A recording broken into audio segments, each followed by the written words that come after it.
get up now.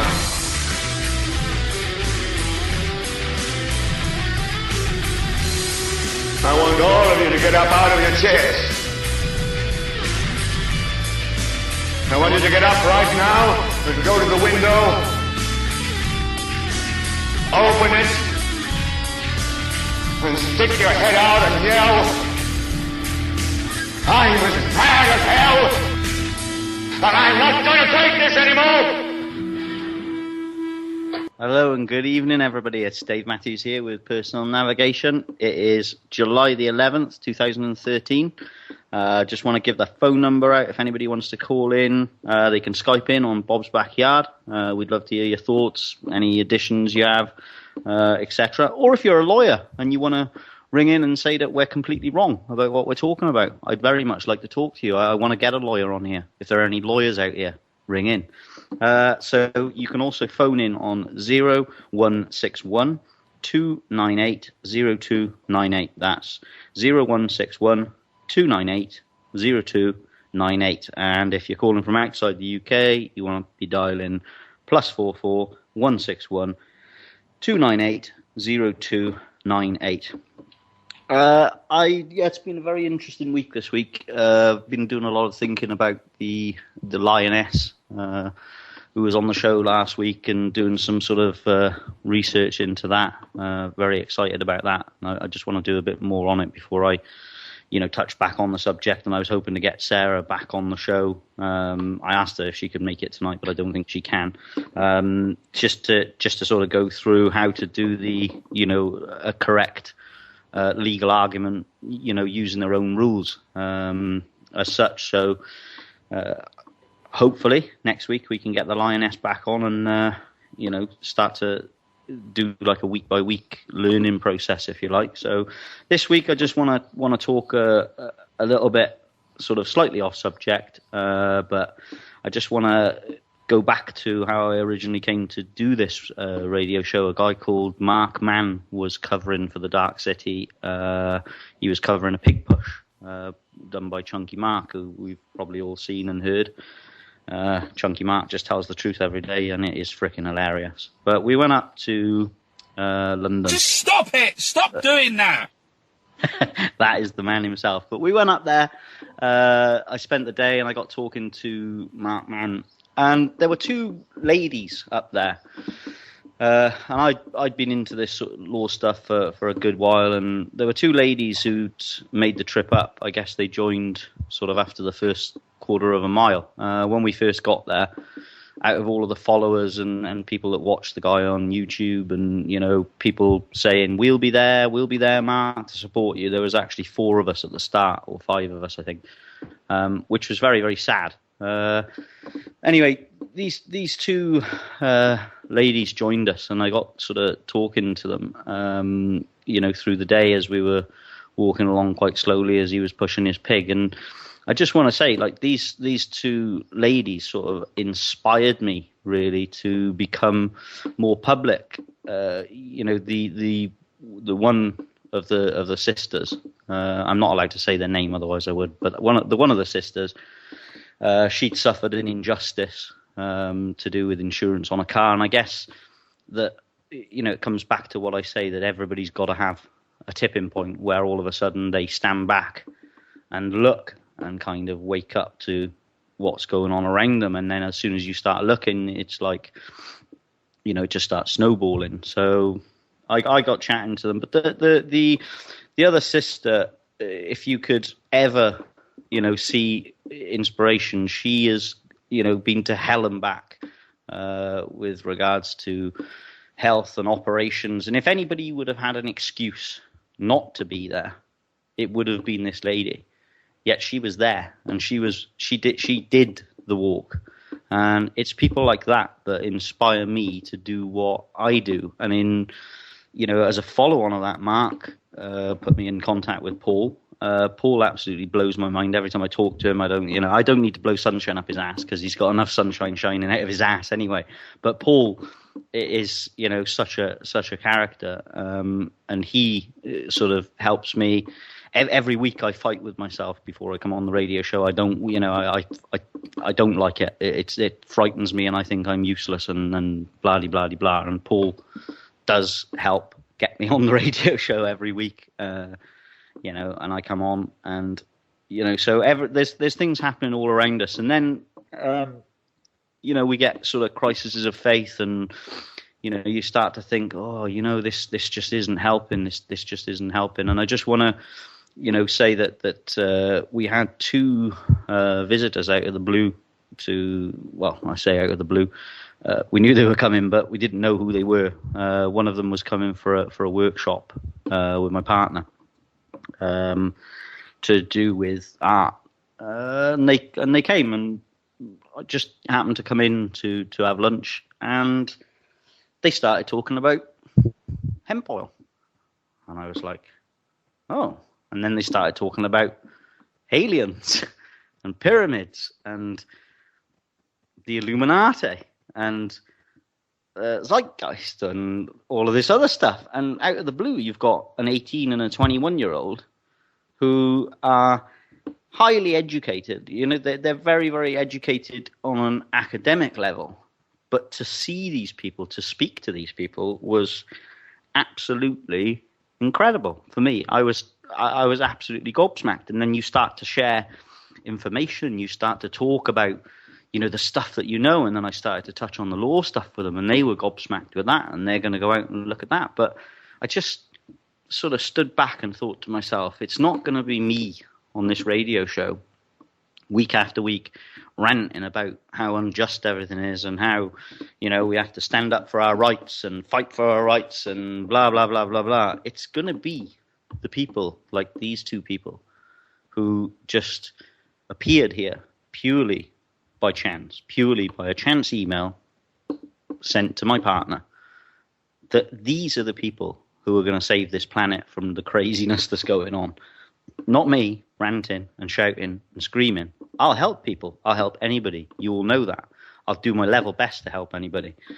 But to see somebody of that age being completely aware of Rick Simpson, hemp oil, and one of them is actually going into that field as her profession.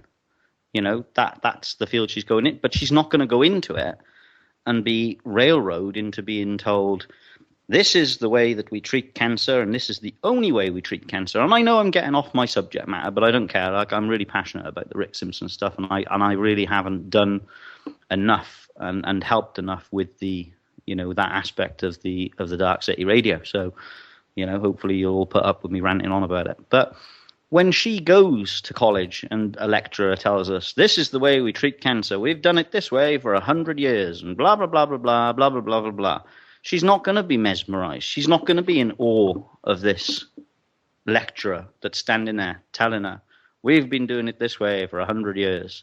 She's going to think outside the box. But she's also going to inspire maybe 5 other people to think outside the box.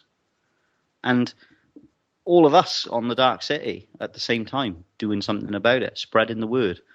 The more people that find out about truths and hemp oil and, all of this stuff that's flying around, that's what's going to change. But it's not going to be me ranting on the radio, calling everybody a twat or a fucker or a, magistrate, an idiot, or blah, blah, blah, blah, blah. That's the sort of people we need. And I just, I don't know if you want to add anything to that, Paul, because it's, the only other thing I want to say as well, one thing that was jaw-dropping when we were in a court the other day when I came up to Ashton-under-Lyne Court, we were, and it kind of ties back in with the two sisters from London. They're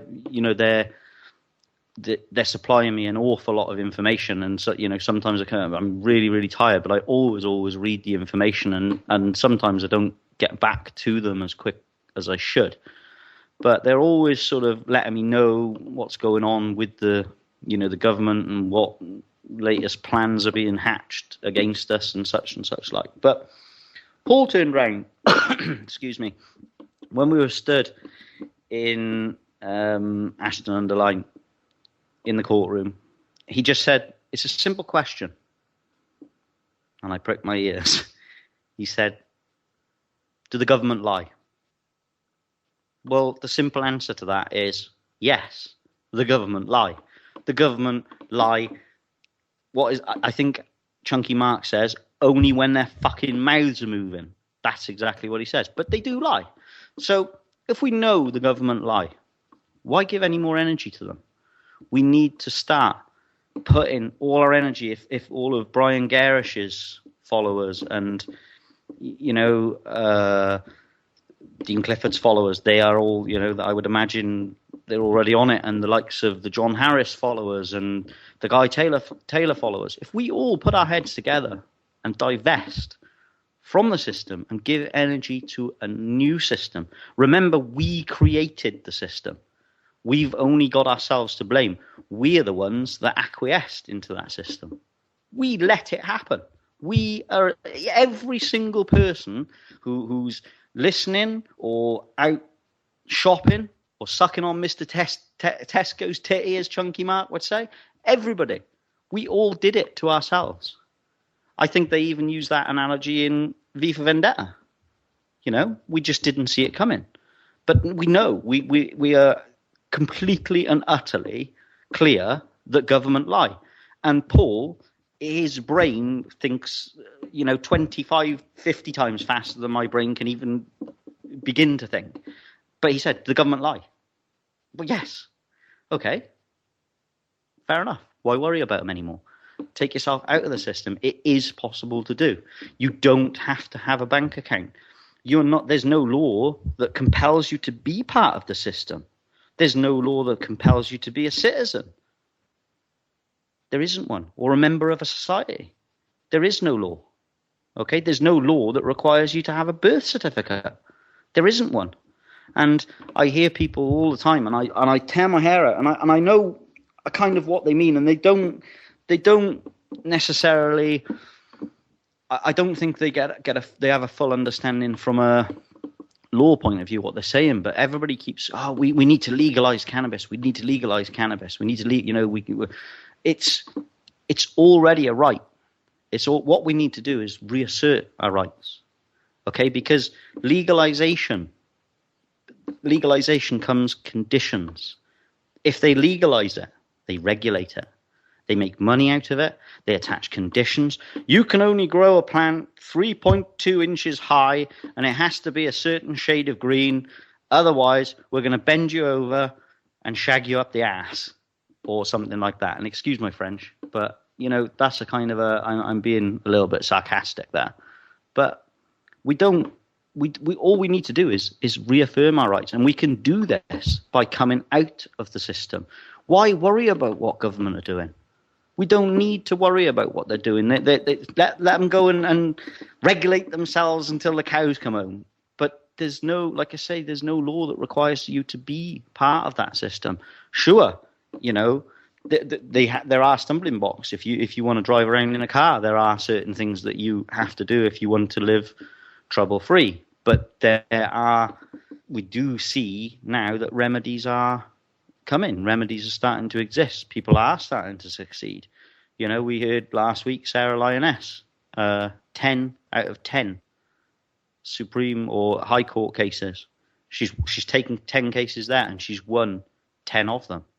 Okay, and that's where we come back round to, the Mark Stevens No State Project over there in America, and it ties in with Dean Clifford, presumptions of law. Oh, really? It's applicable to me. Can you just walk me through how that happened? We just go along with everything, but we are the ones to blame. You need to start looking in the mirror.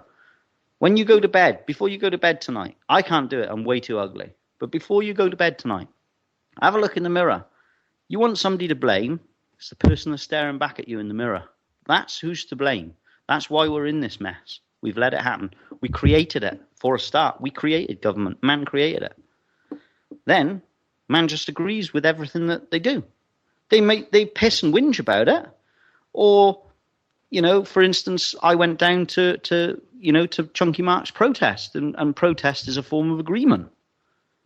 It actually, if you look up the definition of protest, there's a form of agreement. I think Rob Menard did a thing about that recently. You're agreeing with it, but you don't like it.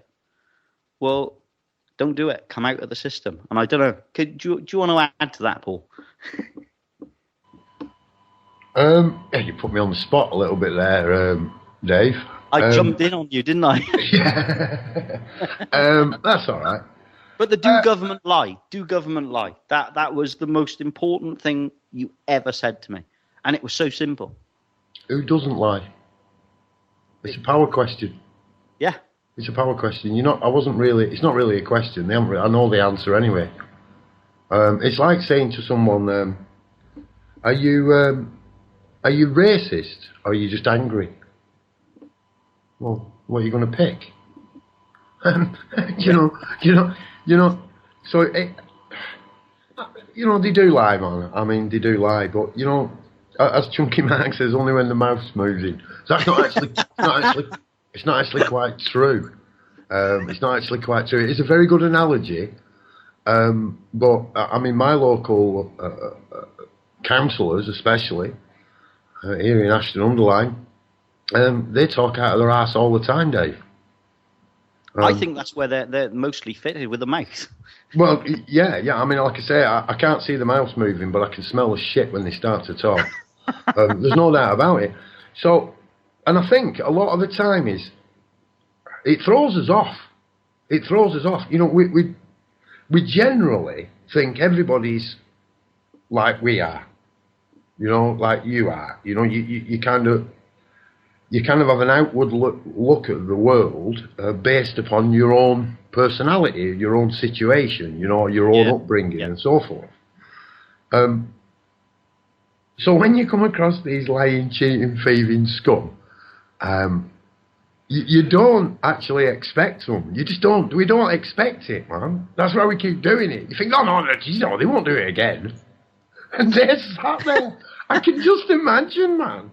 I can imagine them sat there in the council office, get worse, rolling about.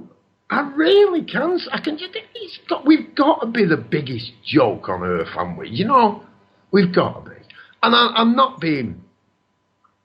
What would you call it? Geographically, I'm not in geographical judgment here. Of Britain or England, Ireland, Scotland. I don't want to call it Great Britain. It just seems. Anyway, so Britain, it used to be great, I think. I don't really know. Maybe we've just been duped on that as well. But yeah, man. I mean, we've got to be the biggest joke in the world, really. I mean, we live in the most safest country on earth, right? The only things that are going to hurt you really here are like the government. And murderers and paedophiles. I mean, there's no grizzly bears. Okay, there's no wolves. We killed all them. There's no spiders that bite you in the ass and paralyse you for 9 days, right? Not that I know of. Pretty much, we're all right, except from other people, right? If you take all it's a pretty damn safe country. I mean, you've got more chance of dying of old age in England than anything else. Yeah. I mean, they go on about terror attacks. They go on about this. They're going to get you. Whoever it is, somebody's going to come and get us. And we just think they are. I just want to touch on that as well. The terror attacks, and I mean, the sort of fear mongering and stuff that keeps being fed to us. And I know that one of the two sisters, well, when I said, can I speak about you, they didn't want me to mention the name, and I totally respect that. And it was kind of through sort of a slight fear, I suppose you could call it, but she wasn't scared to come out, and show support for Mark on that day. And I think that the fear that is trying to be instilled into us. Sure, they know what we're doing. They know they've got the NSA or whatever you call it. They do know because they need to monitor what's going on. But can they actually come around in tanks and come to our door with guns and start rounding us up like sheep. No, that's not going to happen. I would, I would seriously doubt that would ever happen. It's Really? I don't think so. Not at the stage we are now. But Well, why did they build all the motorways? What were the motorways built for? I think they were built for you, Dave, so you could get from one end of the country to the other end quicker. You reckon? I don't know, but I suppose you look at people like Franco Collins using the analogy of Alice in Wonderland. With the bigger, the bigger picture, the likes of the Rothschilds and the Warburgs and all of those type of people, they must be sitting there if they can manipulate to that extent. And we are so predictable. I did something today which I can't even speak about, but I did it just out of sheer devilment, just to see if I was correct at the reaction. And we are so easy to manipulate. We are, for the most part. I would question, but I'm talking like you say. We're thinking from our heads, so you might see something in a certain perspective. I might not even be capable of seeing it, but then we're thinking that everybody else thinks like us. So we start to just talk, but you have to put your head, I suppose, and it would be difficult for me to put my head into that box where people are in a mind prison. And we were talking, with these people that were here today. Is it nurture or is it, nature?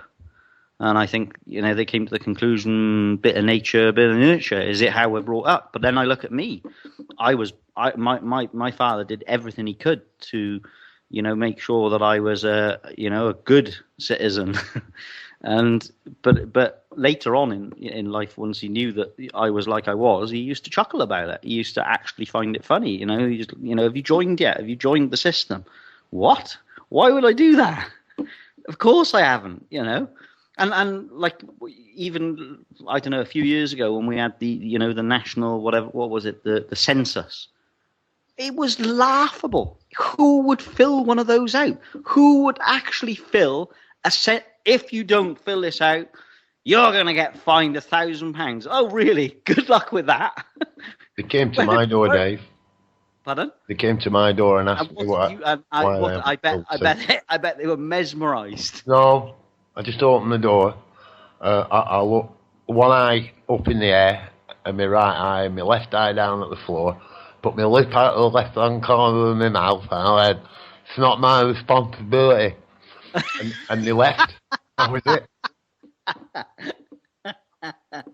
And I suppose the trouble with me is I was waiting for them to come to the door. I wanted the fuckers to come to the door. Come on, you fuckers! Come on, come to the door. I want to fight you.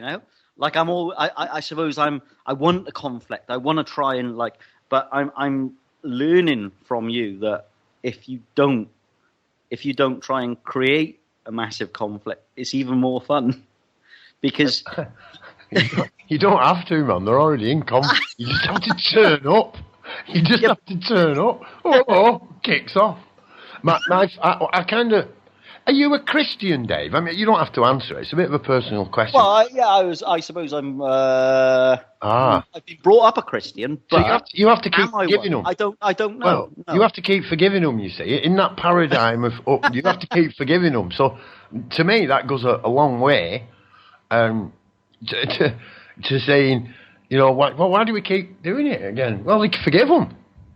This is the way. Oh, yeah, well, they only robbed us. It's only fiat currency. It doesn't really matter.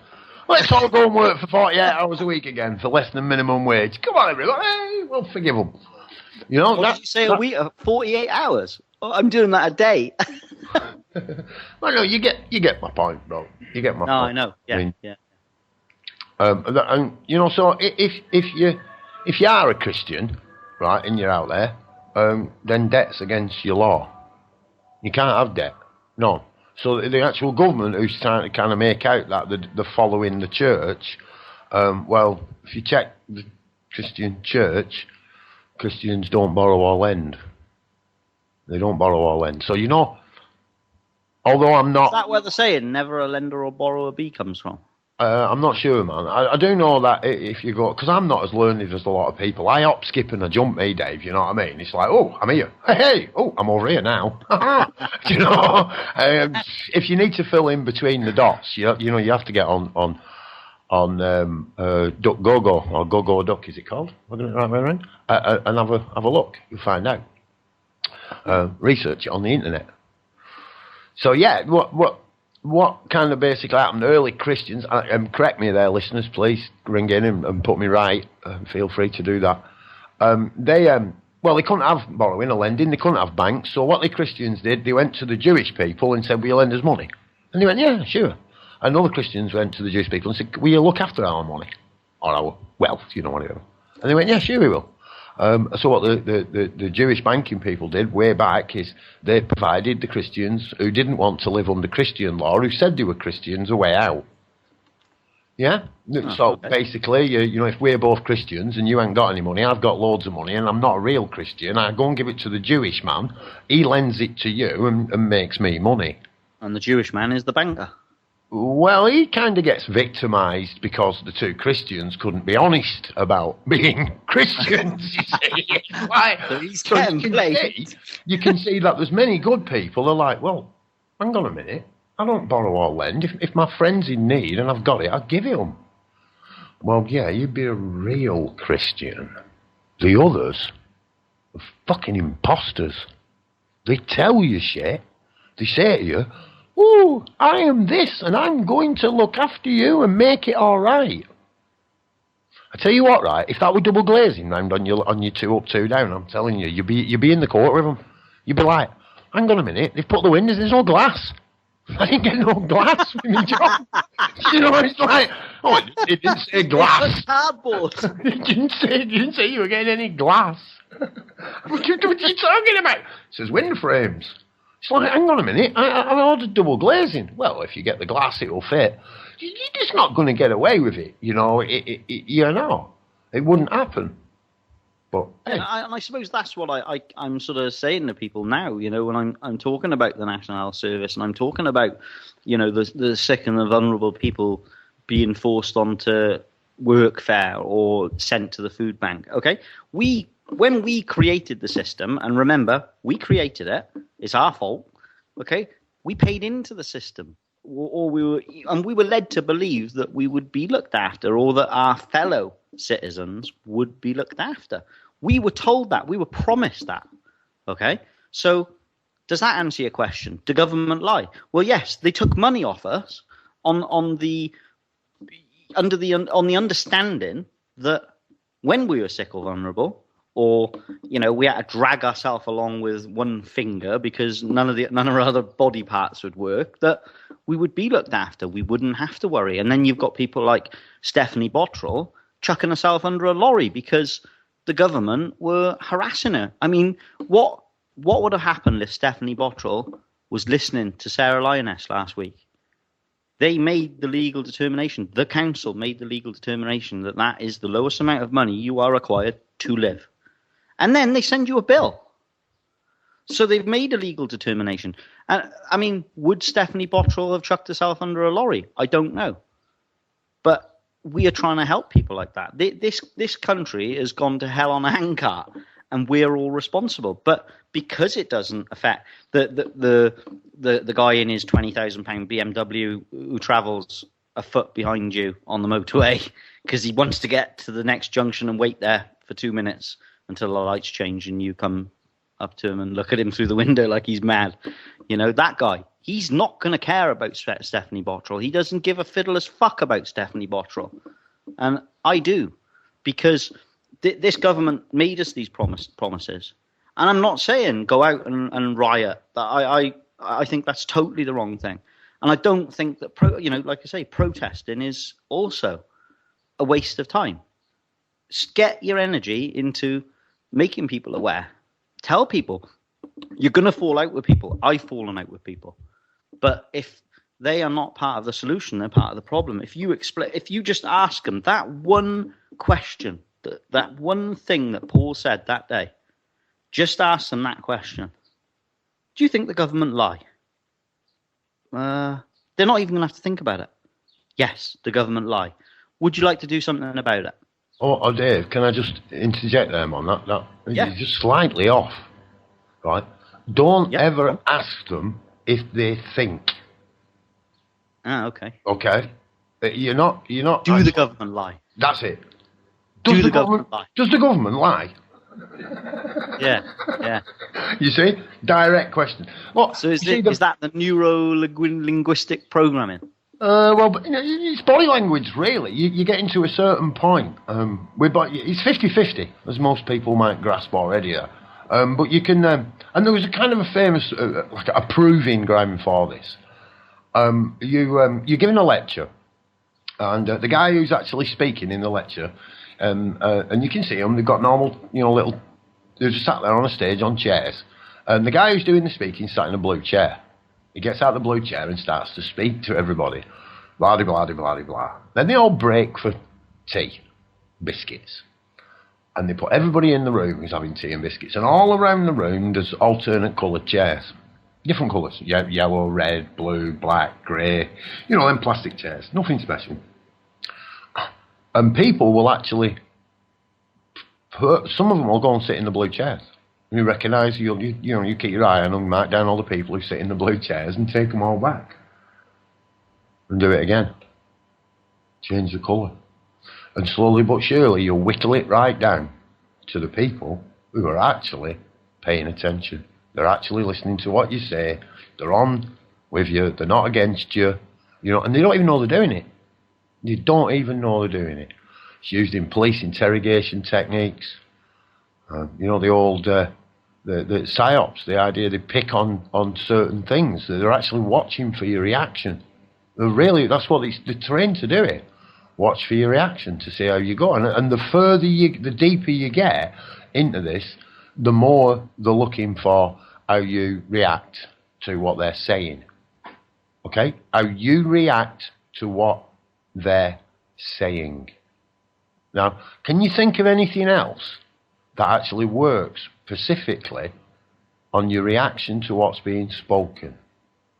I'd call it hypnotism. They can pretty much get you by threatening you to admit pretty much anything. And I mean, and for people who just torture them. Now, for a lot of them, they'll do it over a long period of time, You say, well, I've not been locked up in a cell and nobody's put, electrodes on my testicles. Nobody's done that. No, they haven't. They've crushed us, slowly but surely. Till now, we're used to it. It's background stress and your electric bill just ticking away. And this even goes for the guy in the BMW. In fact, when you think about that, you pull up at them lights and there's some guy sat there in his 400 pound ratty van with his dog sat on the passenger seat, licking him in the face, and he's laughing. And the bloke pulls up at the side of him in his 60 grand, 70 grand BMW, and he's like, his fucking lights better change, quick! Who are you going to be? Who do you want to be? The man who gets angry at a light, or the one who sits and takes a couple of seconds with his mate, the dog? Do you know? I just want to just jump in there as well on that. I mean, like as you know, I do the rallying and stuff, so I'm well capable of driving a car faster than most of the people that come flying by me every day. But the stress, I mean, so, like I sort of compete with myself to see how far I can get the car to go on a certain amount of fuel. So I just see how little I can press the accelerator pedal because I find it fun and I find it a challenge. And this guy, even tonight when I was coming back from seeing the boys, he overtook me. He risked everything. He literally risked everything just to get past me in a lane. It was unbelievable, and I laugh on a daily basis at the stress these people are under when they're driving. They are like you say, their heads are bright red. They got sweat pouring off them. They got a coffee in one hand. They're steering the car with their elbow. They got a fag in their mouth. They don't know what they're doing. They're putting makeup on. They just got so much going on. And really and truly, do they need that stress in their life? Are they happy? Ask yourselves the next time you get one of these people come up by you. Are they happy? Do they look happy? Do they look chilled out? And I just laugh at them. And I just think, oh, man, But I used to be like that. When I was racing, when I was a jockey, I used to be like that. It was so like, I had to get there quick, And it's just, now I find it laughable. And the more I see of this crazy life, the more laughable it becomes. So, yeah, go on. But, yeah. Just want to throw that out there. Who's seen the most stressed man ever? Just a little point from Skype. I was Skype the message where we were talking earlier regarding the courts and the churches and things, and it's more like the Catholic thing, forgiveness. Look at the mafia. So it is. It is. I mean, I suppose it is more Catholic in its nature. What we were saying there, Dave, a bit earlier about forgiveness and why we have to keep forgiving people. Well, I don't. I don't have to forgive anybody. There's nobody out there I need to forgive. It's like you say, when you look in that mirror, that's the same one. The same finger, that's the same one. That's the... that's the one you need to forgive. You just forgive yourselves, and that's how I get it, and then tell you you're actually all right and you're going to be okay. Because we have been duped, bro. We have been duped. I was duped. And I think a lot of the frustration is because I saw it. If I hadn't seen it, I wouldn't be frustrated at it now. Well, was very frustrated. Now it's like, yeah, it's annoying, but it seems to spread out, and you can see there's stuff we can do, and the stuff we've been doing may not have been serving us. So I get that. I was one of your other shows I was listening today. I could have a quick look and tell you which date it was from on it. But you said about giving the courts energy, and once this social drama starts getting passed round from one person to another, once we can start to be really open and honest about ourselves and our situations and how I don't use the word think a lot. I'm not a big thinker. I'm more of a feeler than a thinker. Don't get that the wrong way. I've got to be so careful what you say on me. Anyway, and that's how I tend to navigate. My head, although serves me well, my head serves me well. There's a couple of times I've had to stick my forehead on the nose of a policeman, and it served me really well. But that's about it. Again, that's a joke. It's for conflict. When I rise up, when I feel I've risen up, and I'm above me centre of my chest, right? I ain't gonna learn, or I ain't gonna learn from there. I know that. That's because I need to protect what's around me. Because someone's about to assault me. I'm getting ready to attack. So that's kind of, for me, I get it. We can't learn. Well, we're kept in that under stress, under threat all the time. You can't learn. We keep rising up into the head. And the head's got a lot. I'm not knocking the head here. I'm not saying to people oh, it's my ego. I'll go and bury it on a far distant beach. It's like, it's your ego. It's part of you. And that's what I'm saying. In a sense, we've all got bits of ourselves we don't like. Just little bits. The majority of us are bang on. And by recognising that bit of yourself that keeps tripping you up and I up, making a friend with it, learning it, getting to know that bit of yourself becomes a very worthy emissary when you get into that ring of people that are in a position of assault or defence. Because if you can ground down through your body, you don't think you know what to say and when to say it. Speak from the heart. Well, I'd go a bit deeper than that. Yeah, I suppose. Yeah. that kind of. I'd go straight through it, bro. I'd go straight through it. Not the physical art of sports, that the thymus in the centre of you. You know, it's what the spiritually people call the heart chakra. You see, not your physical art. Don't go putting that energy, emotional energy, into your physical art. All right. The next thing you'll be hearing is, "Stand clear." Beep. Okay. You don't want to be channeling that kind of energy into your physical art's not built to do that, you see. The heads aren't built to be in constant conflict or defence all the time. It was amazing, you know, that we're touching on the fear stuff as well. And, like, I can't really talk about what went on today. I went to the Crown Court bail hearing for Matt. But just, you know... I sort of, you know, what I do for a living now, and I thought, shall I get some slightly smarter clothes on? I just thought, nah, I'll just go in my welding shorts and my t-shirt. So off I went, you know, and I went into this sort of Crown Court or whatever. And I mean, it's, you know, it's like it's a different deal again to the magistrate's court, but you know, you've got these people walking around in Batman cloaks with funny little sheep things on their head, and if you look at the people in there, they are like, oh, don't look at them, don't look at them, don't look at you must treat that man with respect. He's educated. Okay? Well, this educated man for the prosecution, okay, with the sheep on his head and the Batman cloak, couldn't even get the dates right. And they were written down in front of him.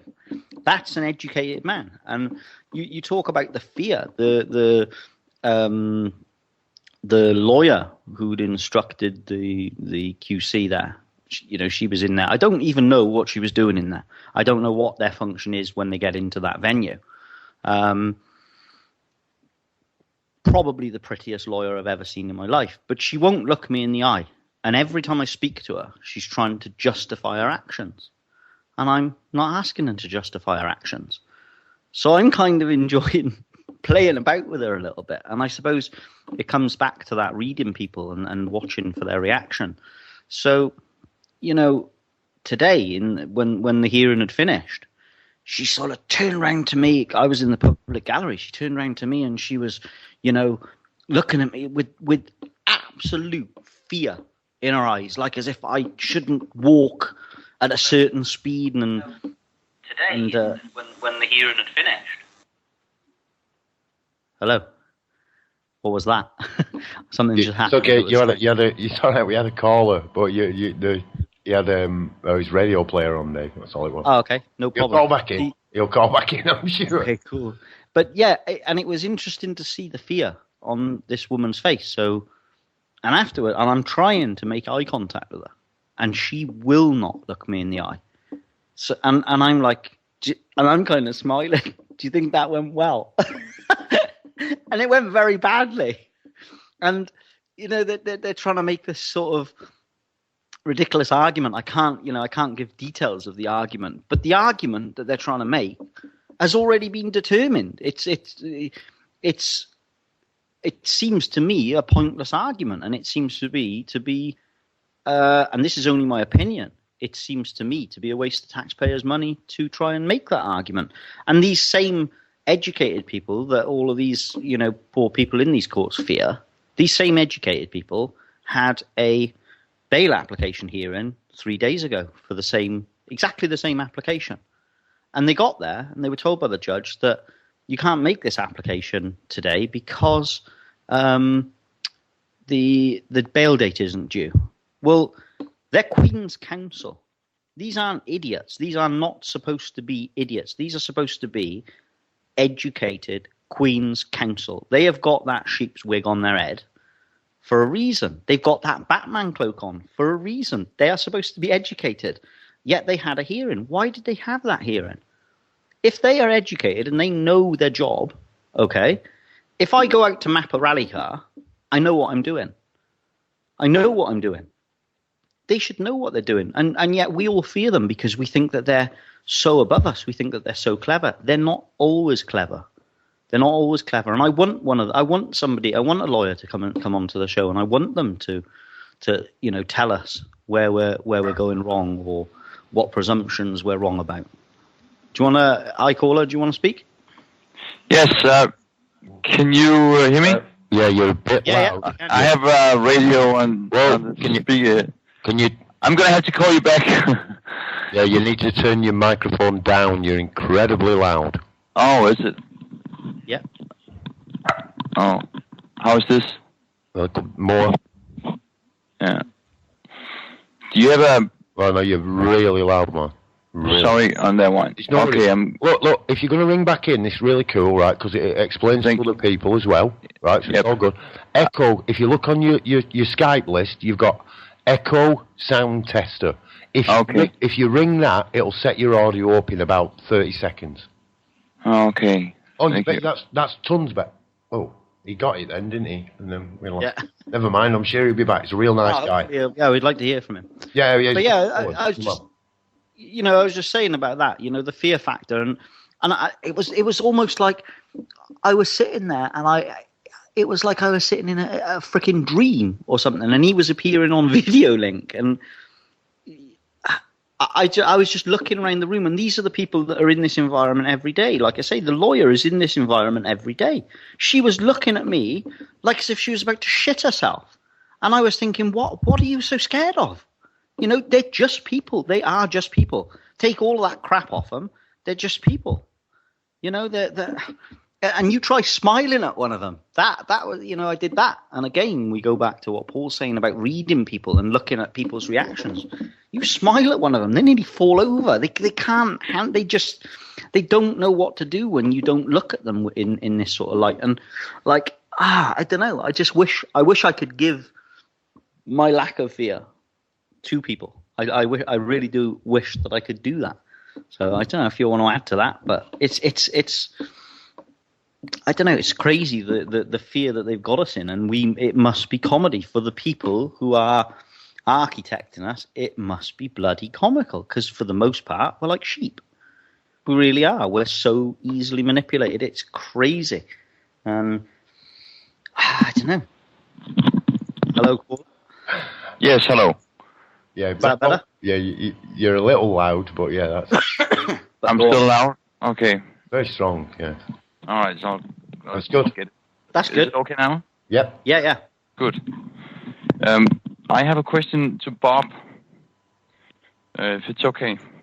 Yeah, fire away. Good, great. Because he's a really very good character for me to listen to. He's complete honest, and I'm sure you are too, David.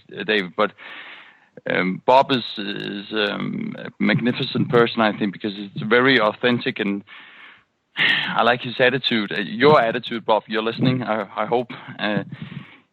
I have a question because now you pinch your arm and you are the way you are now. You're honest, being really fighting for freedom for everybody, and which is very good. I think it's very good. But are you actually surprised that you are where you are now? When you think like 20 years back? Oh, no, I'm not surprised, man. I'm absolutely, completely fucking amazed. Yeah, okay. Yeah.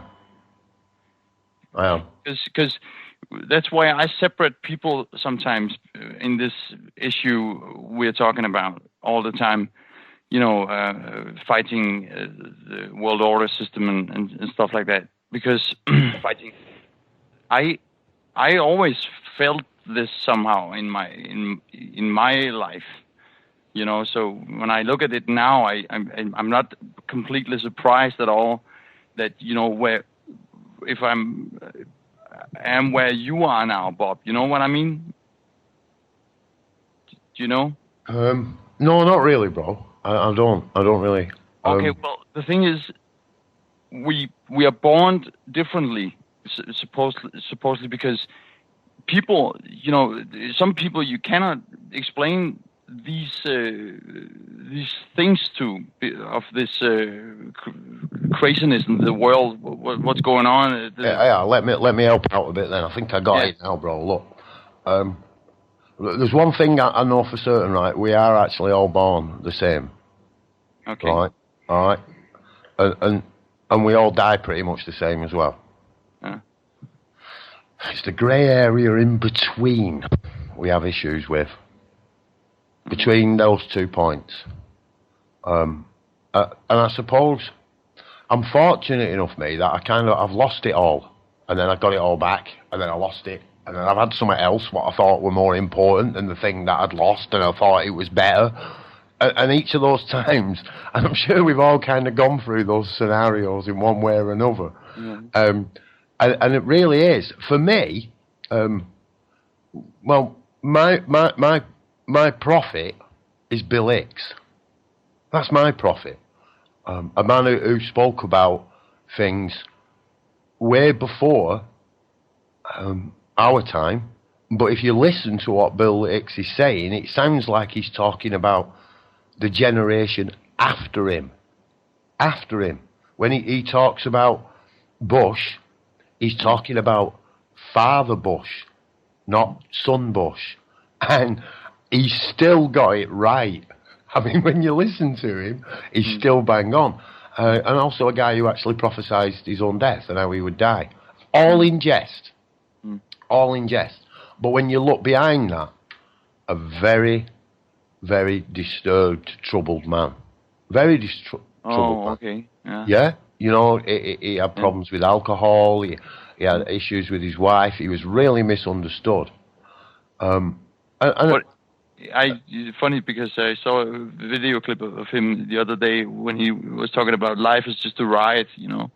That clip is very famous of explaining what it's all about. And I suppose that's one of the things you like about him, that when he says things like that. Well, it is, man. It's one of my favourite things, you know. He did a tour. Yeah. In the UK, I think it might have been it could have even been Channel 4 that actually covered it. I'm not sure now. I do remember seeing a video by one of the, you know, the major corporate streams. I can't honestly remember. But yeah, and the whole way it was put together, how he was received here in the UK when he actually came, was probably paramount to his success in the United States. He struggled for a long time, and when you hear what he says about the corporate media and stuff, it's pretty bang on. So what I was trying to get to there is, for me, because I don't know if I'm telling the truth, man. I don't know. I mean, I thought what was real a few months back. I'm completely blown away now. So, Bob Earthwise, who does the Resistance News, he said it's organic. It's organic. And that's about the best I can do. I honestly can't tell anybody what to do or how to do it or how to be or anything like that. I can't. Because you've got to be yourself. And no one else can tell you how to do it. They can't, man. You know, the legal thing, you see, the legal thing to me is about standing in your own power. It's not about going into the conflict with them. Don't get me wrong, I've been in conflict with them. You know, I've been into court, I've actually got there, I've fought it, you know, I've had cases dismissed. They're ridiculous. They're always ridiculous. That's the thing about it. And in those days, there wasn't the movement there is now. Like I say, I then tried to integrate and work with them, you know, as best as I possibly could. But at the end of the day, you got to be yourself. You know, you can't start to treat people differently because they've got a uniform on. They're wearing fancy dress. Right. You know, you can't. You know, you got to treat everybody like a stranger, just like a stranger. You know, don't treat your friends because you know them. Don't treat everybody like a stranger, and then hopefully, and it is only hopefully, we won't have a lot of the issues we're having. You know, treat everybody with respect as a stranger. I can't do that, me, man. I go about 5 or 6 rounds in my head, and then I go, oh, shut the fuck up. Do you know? And that's just me. And now, don't get me wrong, I'm not telling them to shut up. That's me talking to myself. When I get good stuff in my head, it talks to me in a language I understand. It doesn't talk to me in legalese. It doesn't talk to me in I don't know, Polish. It talks to me. It's how I get my shit. It comes to me in English in a way that I get it. I get it. If I try and explain that to other people, man, the odds are it will confuse them. They will get confused. Yeah. You talked about this is probably a little bit it might be also included in this issue, but you talked about you see energy in the air. You know, one of the programs I heard was that you actually see it. Yeah, I see pictures rather than text. It's really easy. I find it. I mean, guys who've worked with me with computers, I'll say, no, you can leave it like that. And if something goes wrong, I know where it is. It's because of the pattern and the shape it forms. You remember that? It's just, and that can be it can be a big problem. It is a big problem. Yeah. Because what's happening is your head's being rewired over a long period of time. That's what happens. So when we get into a theatre, you go into a theatre, right? A normal everyday theatre, you go in, right? The seats run down towards the where the band goes. Yeah, the seats run down towards the band, and then there's a high bit, and there's a stage in front of you. Yeah. When you get on that stage, the stage goes up towards the back. Right. Now that's upstage. That's upstage. Right at the back is upstage. So that when you're sat at the back of the theatre watching, you can see them. You won't be able to see them otherwise. All the people at the front will block them out. Huh. And the gods are known as the gods because they come from above. Now, if you can see the bar of the court, and if you can see the stage beyond it, and if you can see the audience sat in the front, and then you know where the God is, you know where God's going to come from in that theatre, he's going to come from above. Because that's the way the Greeks did their theatre. That's not a court. That's not a church. It's theatre. They're all dressed up in the costumes. Yeah. Do you know, Dave, what do you call it? The sheep wig. Is that what you call it? Yeah, sheep's wig. And I was just, when I was sat in there today, right. you know, I was thinking, you know, when I was a jockey, we used to wear women's tights underneath the, every jockey now that is going to be really upset with me. Every single professional jockey wears women's tights to work every day. That's what jockeys wear underneath their breeches. And I used to feel pretty stupid on a daily basis. But imagine how fucking stupid you'd feel with a Batman cloak and a sheep's wig on your head. It really is. It's unbelievable. But yeah, you know, whereabouts are you calling from then? Denmark. Oh, good to meet you anyway. Thanks for coming on. Copenhagen, actually. So. And how are things out there? Because it seems a bit more chilled out there. Well, we have our stupid issues, you know, on the mainstream media, which is completely out of my reach. It's been like that for a year now or something, so I don't know what's going on because it's really ridiculous about, you know, the news, how stupid they are. We're becoming more and more like America, and with the gossip and the, you know, the blue and red, you know, parties against each other. There's no democracy left. It's either blue or red, and you know, it's the same shit but different. You know, different smell. Yeah. Yep. Yeah. So, and we're completely somehow arrogant in a lot of ways in Denmark. Sorry to say that, but we have some attitude issues, I think, because sometimes we think we're the best country in the world, and yet next day, you know, they think we are the baddest to receive the tourists and you know, make good service for them. And the other, I don't know if you heard that, but I think it was 2 years ago or something, and then in some survey they did that the Danish people was the happiest people in the world. And this is where I come in and say, on the Facebook, some of my friends posted this on the wall, and then next day it was we were the baddest country in tourist service. And so it's very double moral all the time, and people get confused about who are we, and it's not good,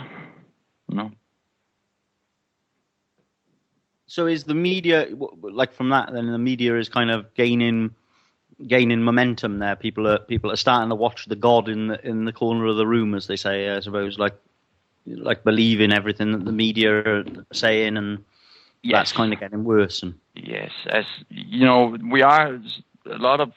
I think on there are some networks. Like Occupy Copenhagen, Occupy Denmark, and those kind of groups, and we have those in Denmark, and there probably, hopefully, will be a lot of more focus on the lying stories in the mainstream media. But yes, you're right about 95% or something believes in what the mainstream media says, and there was a very good journalist in Denmark. It's Denmark's radio called Frank. He has this program called Frank Sees Red. And, when you see red, you get furious and you get angry. And he attacks the new government and says, what's going on? You told us, you promised us this and this. And then he had a program with the news. And he was at this Danish TV2 news station, which is probably the second biggest in Denmark. And there was a little girl, I think she was 9 years old or something, on one of the worst neighborhoods here in Copenhagen, that was getting offended. And by the way, she was Jewish, and that she was getting offended by two Palestinian boys who were 2 years old or something like that. And they spotted this as a big issue, and they made it like a big issue on the TV2 news, which was so ridiculous because there was nothing to it. It was just a little girl that was getting, picked on by two Palestinian guys, and suddenly all hell was loose, and that's the way they do it. It's scary. Well, they say never let a good story go to waste. Right. I suppose, yes, and 15, and he had a story. Frank had a story about the Congo, which was very interesting because they made some agreements with the corporations regarding the taxes they had to pay on the minerals and stuff like that down there, which was very good. It was good news, and wow, and we could really get something out of this. But the other story was bigger than this one, because this little girl was been getting picked on. And it was a politic issue, and a lot of protest people came the Friday after on the square garden, the plaza in Copenhagen. 15,000 people were demonstrating with this Israel Jewish Palestinian thing. Yeah, they like to make this as a big thing, which is nothing. So.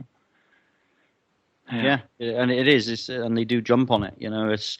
And I say, about the demonstrating, and I always say, if all of the people that demonstrate put their energy into making something better, it'd be way better. It would be all the people that were on the Occupy. For a start, Occupy is an adversarial term, but if only all of these people, the people that were down. Setting London on fire there a couple of years ago or whatever. If all of those people came together, okay, and number one, just said, fuck you to council tax, which we have over here. Just that one thing, fuck you. We're not paying council tax anymore. We're not going to pay it. Thank you very much, but no. That's just one thing, okay? That would take money away from the local councils. That would take their ability away to victimize us. It's a very, very simple thing to fix, if you think about it in the right way. I feel anyway. I really do feel that. You know, if you could just redirect, and maybe that's not so simple, redirect people's brains to not fear. Like if everybody stopped tomorrow just paying, I don't know what you have over there, if you have property tax, or we have a thing called council tax, and if you don't pay it, they send a bailiff around, okay. And the bailiff will clamp your car. They threaten little old ladies. They like doing that. They threaten little old ladies. And they use intimidation. They write you letters saying that they can break into your house. I mean, can you imagine that? Can you just imagine that fear? And people like the lady I discussed earlier on that chucked herself under a lorry and this was because of a letter from the council. She actually wrote that in a suicide note. Imagine, put yourself into that mindset where the people. Don't forget, we created them, but our governments, which we created, okay, turn on us and start threatening us to the extent that somebody would rather die, okay, than answer the door to a bailiff, because that's the worst. That's the worst that they can do. The very worst, and they can't even do it. Actually, it's against the European courts and human rights and all the rest of it. Of course. To actually chuck you in jail for a debt. That's not lawful, 100%, and people are proving that all the time. So chucking you in jail isn't even the worst they can do to you. They can just send some moron around your house to threaten you. They can't break into your house. They say they can, but just the craziness of this system that we have created. If you get fined by a court in this country, you get 2 weeks, and then you get a further steps notice. Okay, in that further steps notice, it talks about this is the threats. Okay, that our system that we created, that we allowed to be created. This is the threats. This is a letter, right, that you get 2 weeks after not paying in full any court fine that they decide you're going to pay. Okay, we can break into your house. It says that. We can get bailiffs to take your property. We can place a charging order on your property. We can take your car. That's the type of threats that our own government, who promised to look after us, are making to us on a daily basis. And I think if we could, if you're happy to stay on the line, caller, and if we can go to a break now, Paul, and then when we come back, we'll start, Okay, sure. Stuff. Yes. Yeah. Thanks for calling in. Anyway, what's your name? Richard. Good to meet you, Richard. So if we go to a break now, and we'll be back in a bit. Okay. Cool. I began to float. I began to float. I began to float. I began to float. I began to float. I began to float. I began to float. I began to float. I began to float up and away from my body. My brain seemed to be held in the grip of a giant light.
Hi, everybody. It's Dave Matthews, second half of Personal Navigation. So what are we going to do in the second half? I believe that we have Sudama who's going to add something, or there's something happening on a recording. Is that correct, or are we not ready for that? We haven't got the recording sorted out yet, unfortunately. But Sudama's, we will get that. It needs some editing. It was because of the quality and a bit of... we haven't got it playable at the moment. But yeah, we've got the better, really. We've got the live article, Sudama, I think, is going to tell you about it. Oh, that's brilliant. And also, I just want to welcome everybody else back in the chat room. We got Richard, we got Lee, Sudama, Bob. If anybody wants to call in or join the chat or, join the Skype call, we'd love to hear from you. We do enjoy having people call in, so please call in, ask questions, add stuff. Even if you want to ask one of the other guys questions, it's all good. It's all totally chilled out. So just add to it. And if you want to talk about silly men in sheep's wigs, talk about them as well. But anyway, Sudama, what have you got to tell us? Talk to us. Hello, mate. Well, I went to the police station. I got called to... I was growing some medicine, and they came round in January. And messed me about loads since then. But on Monday, I went back to answer bail that they put back several times. And they wanted to caution me. He met me in his shorts and T-shirt to start with, just carrying a clipboard kind of thing, and took me into a room just up off the initial reception. And we sat down, and I put my phone on record in front of him, and then I kind of said, "For the record, can you tell me your name?" And he told me his name, and then I did caution, but I didn't do the full caution, so I didn't do it properly really. But it was the first attempt, yeah. And at that point, he went, "I think we better do this properly. You want to come downstairs with me?" So does that mean that he wasn't doing it properly to start with? I don't know. Surely sounds like. And then we went downstairs. They asked me to sign this, but I just said no, I'm not going to sign. They didn't really pressure me to at all. And then they said go and sit over there. So I sat down on a bench, with metal bench, where they'd said. For a few minutes, and we could hear him talking. And at one point, I could hear him. I just had to speak. I can't remember what I said, but I said something, and I stood up. And as soon as I stood up, they started shouting at me, "Sit down!" So I just stayed standing up, and then I just kind of walked round to the wall and stood and leaned against the wall and said, "It's all right, I'll just stand here. It'll be all right." And they're going, "Sit down!" And more started shouting at me. Projecting the energy at me, trying. Some of them all going all red and like, "Sit down," and trying to push all the veins out and everything. And I just went, "No." And they said, "Sit down now, we're going to make you." And I said, "What, you're going to come and make me sit on that metal bench that's aggravating my back?" "I don't think so." And then they said, "Okay, in that case, just stand there." So I just stood and just kept. I was just taking a few steps back and forward occasionally. And I'd asked them if there was what I'd do to get the evidence, to be able to see the evidence against me. And they said, all I can give you is the procedures we do here. And they give me this 2 sheets of A4 paper stapled together, not really much on there, but it said the code of practices or something on there. So I gave him went up and put the leaflet back, the photocopies on the table, on the desk thing, and I said, "Have you got this code of practices then?" And he looked a bit like, "Oh," and then he got it out and he said he passed it me, and I started looking through it, and I just I had to say, I said, this book reminds me of Pirates of the Caribbean, and they asked why was that, and I said, "Stick to the code," because it just said code,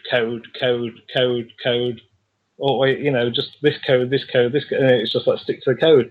And I said it's got a feel of Indian trading company about it. It's when they used to all be pirates, but the English pirates that did that were they used to call themselves privateers instead. but they're Right. still pirates. And then they called me up again, and they asked me to sign something. I said no, and they said you've got now. This is for bail, to bail you to the court.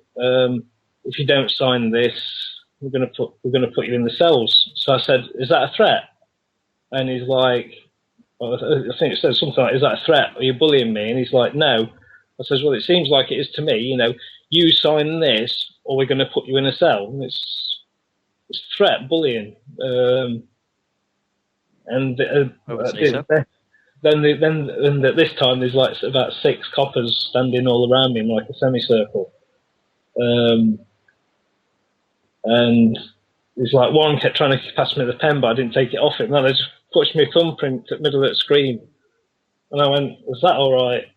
And I just and then the guy he kept trying to give me a pen, but he was the one that was really shouting at me, really loads. He really wanted to come over and put me in a cell. We could tell, and he kept saying, "He's refusing. He's refusing." He was like really eager, and I stepped really close to him and said, and some of you are really eager to have a go and get me in a cell, aren't you?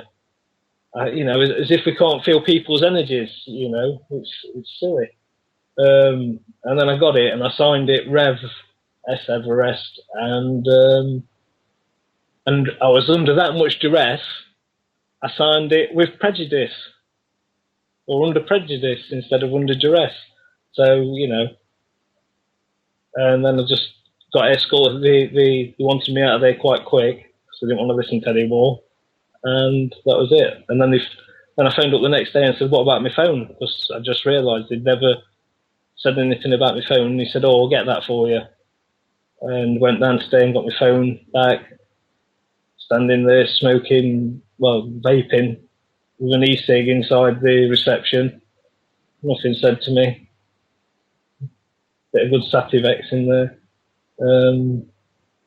It's just ridiculous, isn't it, the whole thing? But I'm, got to show him that. I mean, at one point I said to him, pointed out that because he said it's the law. I says, what opinion? And he says, no, it's the law. I says, that's you're trying to tell me something that's based on opinion, and you're trying to pass it as factual, and it's not. It's just opinion. So basically, your religion is the law. So it's not my religion, but it's obviously your religion. Yeah. It's just a big NLP trick, isn't it, really? Yeah, and also the threat, the threatening aspect of it, and a little bit of intimidation chucked in as well, and like you say, there are so many people that at that point would crack. It's very, very interesting. So have we got this recording? We're going to try and play this on a later show, or are we going to try and play the recording tonight, or? I bet it'd take longer than tonight. Yeah. No idea. And so lots of background noise. It was on a mobile phone in the custody suite. You've got. Oh, okay. Yeah. So the ongoing then, what's happened as a result of that, and how has that progressed, or can't you say anything about that at the moment? No idea if I can or can't say anything about it. What they've asked me to go to the magistrates' court on the 18th,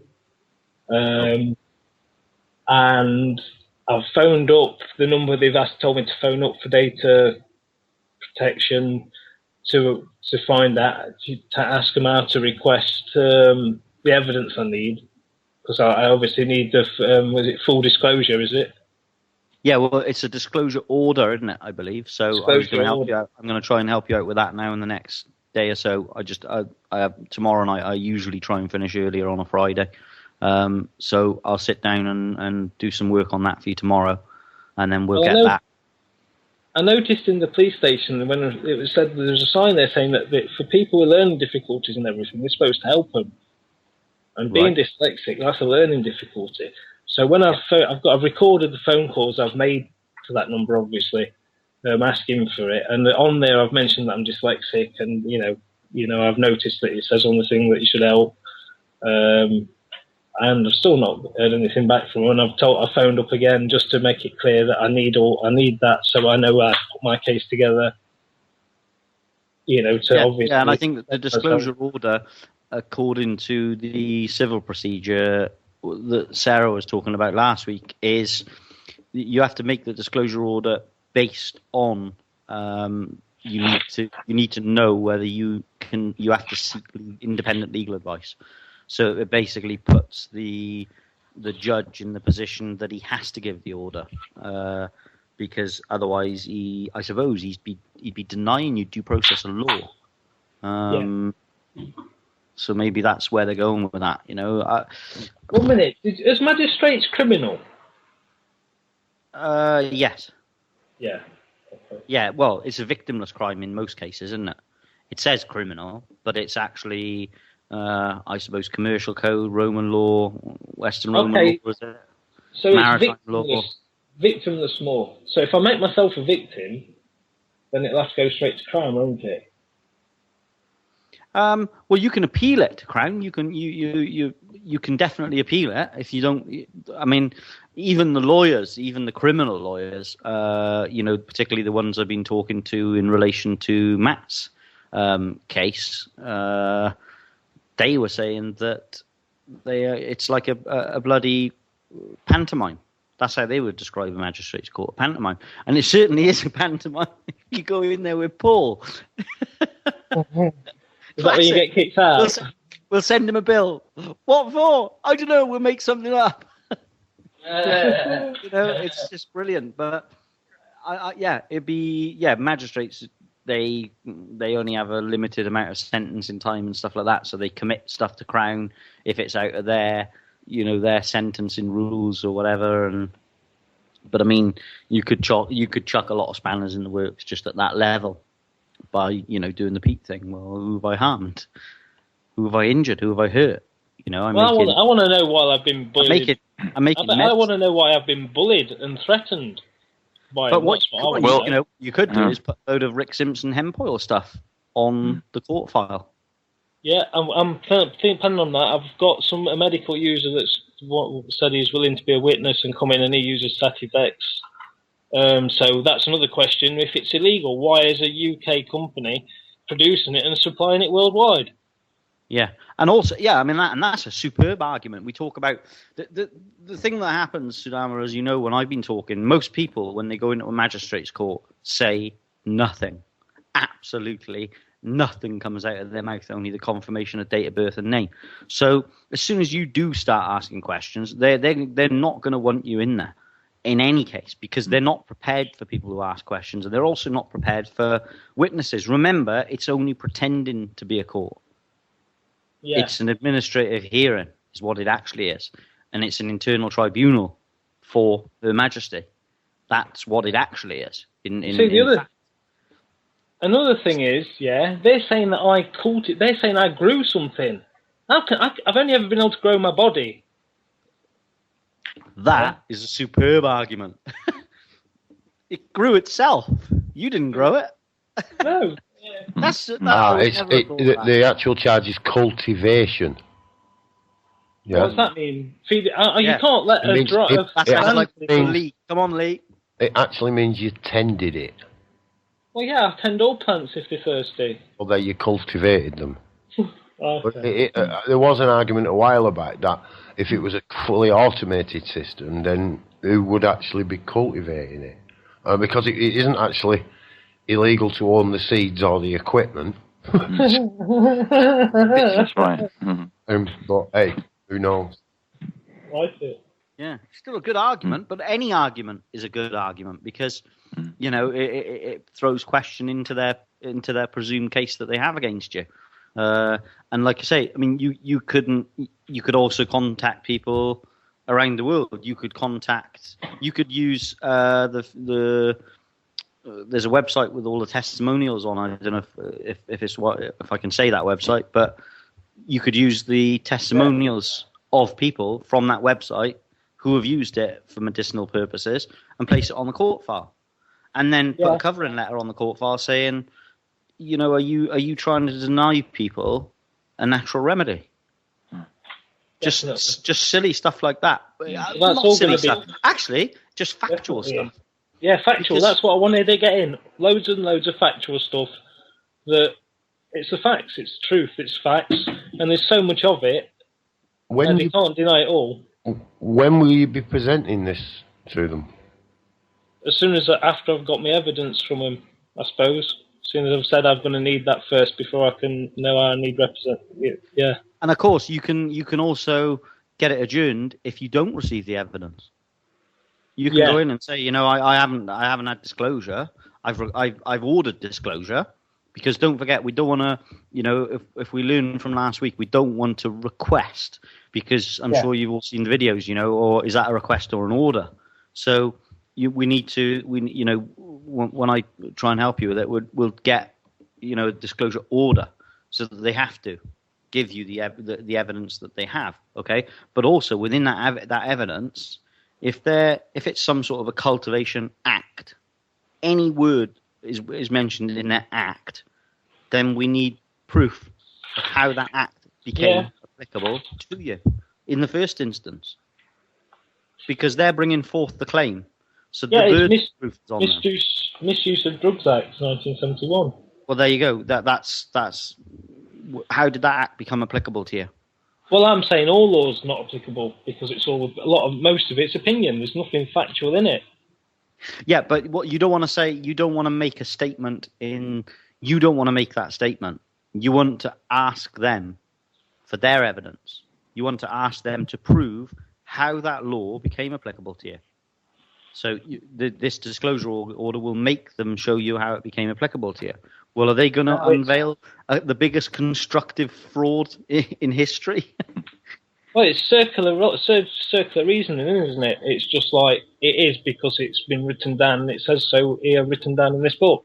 No other reason. Lee just put in the chat box that you ask the judge to order it. So when you make the order, you're actually asking the judge to make the order. That's a good point just to point out. But so you'd be asking the judge to make the order for the accusing party to provide the evidence. What happens in a magistrate if it's trial by magistrate? What will you? It will still be. Excuse me, get my teeth back in. That's elected, isn't it? They'll give him the opportunity to either go to Crown Court or to have trial by magistrate. I would think they would, yeah, but. Well, I'd say Crown Court would be better, wouldn't it? Yeah, you could still ask. Yeah, I think Crown Court would be better, but you could still ask for. I'm sure that you could still go to a judge to ask to get them to make that order. I will be. I haven't had a chance to research it yet, but I will be doing some more research, and I'm hoping to get Sarah on here to do like a step by step, a week by week thing where we can learn. We can all learn how to make a proper legal argument within their system, because I'm always saying fuck the system, but if you wanna have a play with it that way, and I guess that's the only reason I do what I do is because I enjoy it. It's good fun. So I think I'm not informed enough about the order stuff. I don't know if I know Lee's had a pretty long day, but I don't know if you want to add a little bit to it, Lee, and just say if you've looked into it at all and stuff, or are you too knackered to speak? Oh, you just had me running back from the kitchen. And I was just imagining that. Bastard. Right, yeah, what that is, obviously, it's when the first charge, you got the charge and they give you your court date and everything, that's your first step, is because you want them to provide with all the evidence that they've got to be able to charge you. You get the judge to send that order, the disclosure order, so you can then if there's no argument there, look, everything that I don't even need legal advice, but you're asking him because to help you make the decision of whether you need legal advice or not. You've got to see what they're throwing at you. Yeah, because I suppose a judge has got a duty of protection, hasn't he? That's what she was saying, because they can't deny you the right to legal counsel. Mm-hmm. Right? So, but what the question is when you get to the magistrate's court, would you have already made that application to a judge? Yeah. Prior. Yeah, That's how I understood it. Before that's when you first get your court date. Before you go and speak to your solicitor about it, because that's the idea. Do you know what I mean? It's so you to be able to make an educated decision whether you need to pay a legal professional or not. By seeing what these people are throwing at me in their charge, what weapons they've got in their charge. Think about it as a game of chess. It's a charge. It's agreement of the parties before we even go to court. Exactly. The Queen's the one in the wig. Agree with thine adversary. Is it agree with thine adversary lest he drag you before the court? I think that's how it's said, isn't it? But anyway, that's just bullshit for people who wear sheep's wigs and Batman cloaks to work, not women's tights. Maybe they wear women's tights as well. What if they wear women's tights? So anyway, yeah, I mean, thanks for doing that, Lee. You always save us. But Sudama, yeah, just come back in again there. I've been recently thinking of a really brainwave thing. If everybody goes to the job centre, and as soon as you walk in there, there's a sign that says, the work you want, the help you need. Now say, if they say anything, say, I've come to hold you to this sign. And say, well, what's the work you want? I want to be a medicinal hemp farmer, and can you give me all the help I need to achieve this? Oh, hang on a minute. That might be a brainwave, Sudama. I suggest you go into the job centre with your business plan. I can't, mate, because I've been banned. Oh, well, we'll write your business plan out and present it to them, and we'll smuggle somebody in there for you. And present your business plan to them. It's called Darkcity Phoenix Tears Compassion Club. It'll cost you 30 grand to set it up. And, yeah, go for it, man. Why not? Why not, indeed? Brilliant idea. I think we should all get together and film that. Well, the beauty of all this is, right, the worst thing that could happen is you don't do it. You don't do it. I mean, and if you do it, the worst thing that can happen then is to say no. And then you don't have to say yes eventually. Well, they've got a case for misrepresentation then you can sue them for the 30,000. Oh, I think we could sue them for a bit more than that, couldn't we, David? There you go. I think so, yeah. Wasn't it 68? I don't know. I keep putting it up because they haven't paid. The bank, I need to get on to the bank again, don't I? Because they haven't paid for their loan. They haven't paid their interest calls on the loan at all. Oh, your mate's here. Barry. Well, you got talking about something that got my interest, man. Barry's just come in there. Barry's just come in and made a statement. Buddy. Barry's just come in and said, the rest of your show's been really boring, but I'm interested now. No, I just wanted to cover another thing as well, but before we go back onto that, the Barry is a good friend of ours from Canada, and he gives a lot of energy to this the Darkcity team anyway. But in this court today, the judge was very quietly spoken, and he was. I quite liked him. The judge, although he did have a rather silly outfit on and a sheep's wig on his head, he had a nice way about him. But he was saying to them, "Don't talk to me about technical bail. I cannot recognise it. I do not recognise technical bail." And then a minute and a half later, this other twat with a sheep's wig on his head starts talking about technical bail. And he's like, don't talk to me about I don't recognise technical bail. Okay? So again, when you people fear, or if anybody listening does fear, I hope that everybody listening doesn't fear because it's a waste of time. But when you fear these people, okay, they're so stupid in some cases that they're supposed to be the academic, educated people, okay? They're so stupid that even when somebody a minute and a half ago has told them, don't talk to me about technical bail, they're so dumb, they start talking about technical bail. It's like, don't put your hand in that fire because it's going to get burned.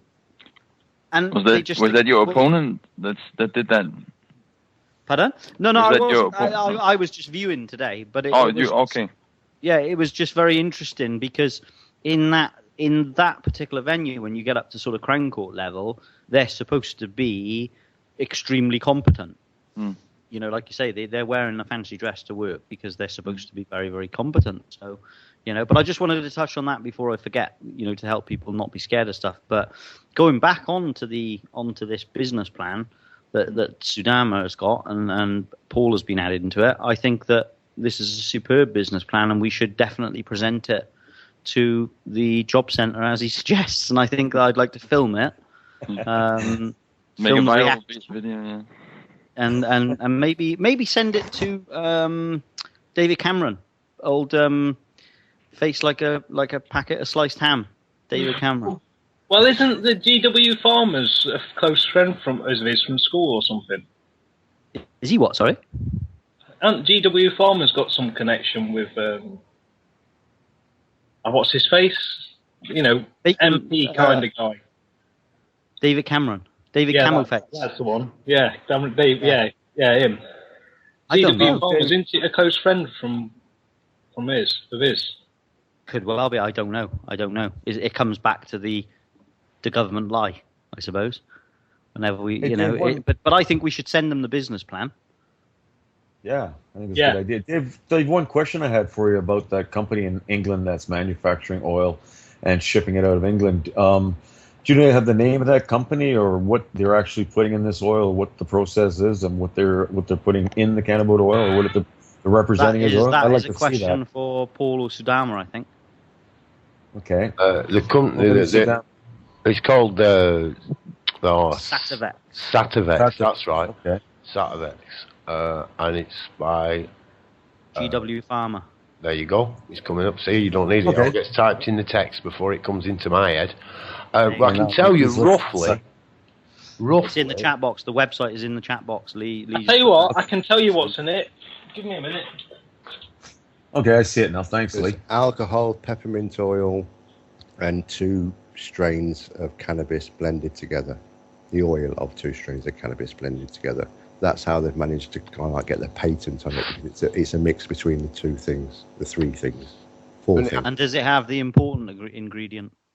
It says each milliliter contains 38 to 48 milligrams and 35 to 42 milligrams of 2 extracts as soft extracts from cannabis sativa L, leaf and flower, corresponding to 27 milligrams milliliter of delta 9 tetrahydrocannabinol THC and 25 milligrams milliliter cannabinoidal CBD. Each 100 milliliter spray contains 2.7 milligrams of THC and 2.5 milligrams of CBD. Also contains 50% VV ethanol, polyethylene glycerol, and peppermint oil. Thank you. And also works in an e-cigarette, but that's not prescribed. And you can even smoke them in the police station. Yes, just about anywhere. Nobody bats a blind eyelid. I was sat having a coffee the other day, and the lady sat down next to me, and I was like, "Oh yes, cannabis, prescription cannabis from the doctor. Lovely stuff." It is. So, does it have the important ingredient in it? Yes, it's there. That's it, man. The cannabinoid. Yeah, it's there. Yeah, right. That's it. Yeah. Them big long words he said in the middle. And I just wanted to, I just wanted to say on this subject as well. If you remember me talking a few weeks ago about my cousin, where I think it was the show we did with Dean Clifford, where we'd totally fallen out just by me trying to get her to research Rick Simpson, and she flipped the lid and she was having tests and blah blah blah blah blah, and her text replied to me, "I will listen to only my consultant's advice." Right, well, I'm going to tell you how her consultant's advice went. This is quite funny. So a consultant prescribed something for her colon, which she has a problem with, that was prescribed to her 2 years ago, okay, that made her violently ill, and she nearly died. Okay, then she said, oh no, I can't take this stuff. This is really bad for me. This had a no. He said you will definitely be fine. This is blah blah blah blah blah. So she took this stuff. Okay, she's in Tesco's in the vegetable aisle. Proceeds to start throwing up all over Tesco's vegetables. Okay, like violently, like uncontrollably sick. Okay, Couldn't have happened in a better store. And then it's her fault. She was sucking on Mr. Tesco's titty. Right, so out she comes into the Mini. She's inside the Mini. She's thrown up all over the Mini. So she gets back out after she feels a bit better, goes into Tesco's to apologise for all the mess she's made, and starts throwing up all over the tills. So I've resisted the urge, and I want to vote now. There's like, I don't know, there's 5 or so in the chat in the chat here. I want to vote. Hands up, all of you who think I should text her and ask her, how does she think her consultant's advice went? So I know it's getting a bit silly, but you've just got to use stuff like that as an example, because I mean, there's only one reason that her body reacted like that, and that's because she's been fed bloody poison. Yet she won't. She's too ignorant to look on the computer. She's too ignorant to watch even a 3-minute video. She's not giving up yet, Dave. Pardon? She's not giving up yet. No. Well, when they give up, man, they'll listen then.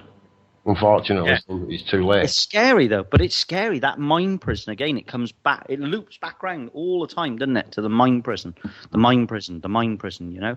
And you've got people like that, and then you've got the people like the sisters on the Chunky Mark pig push.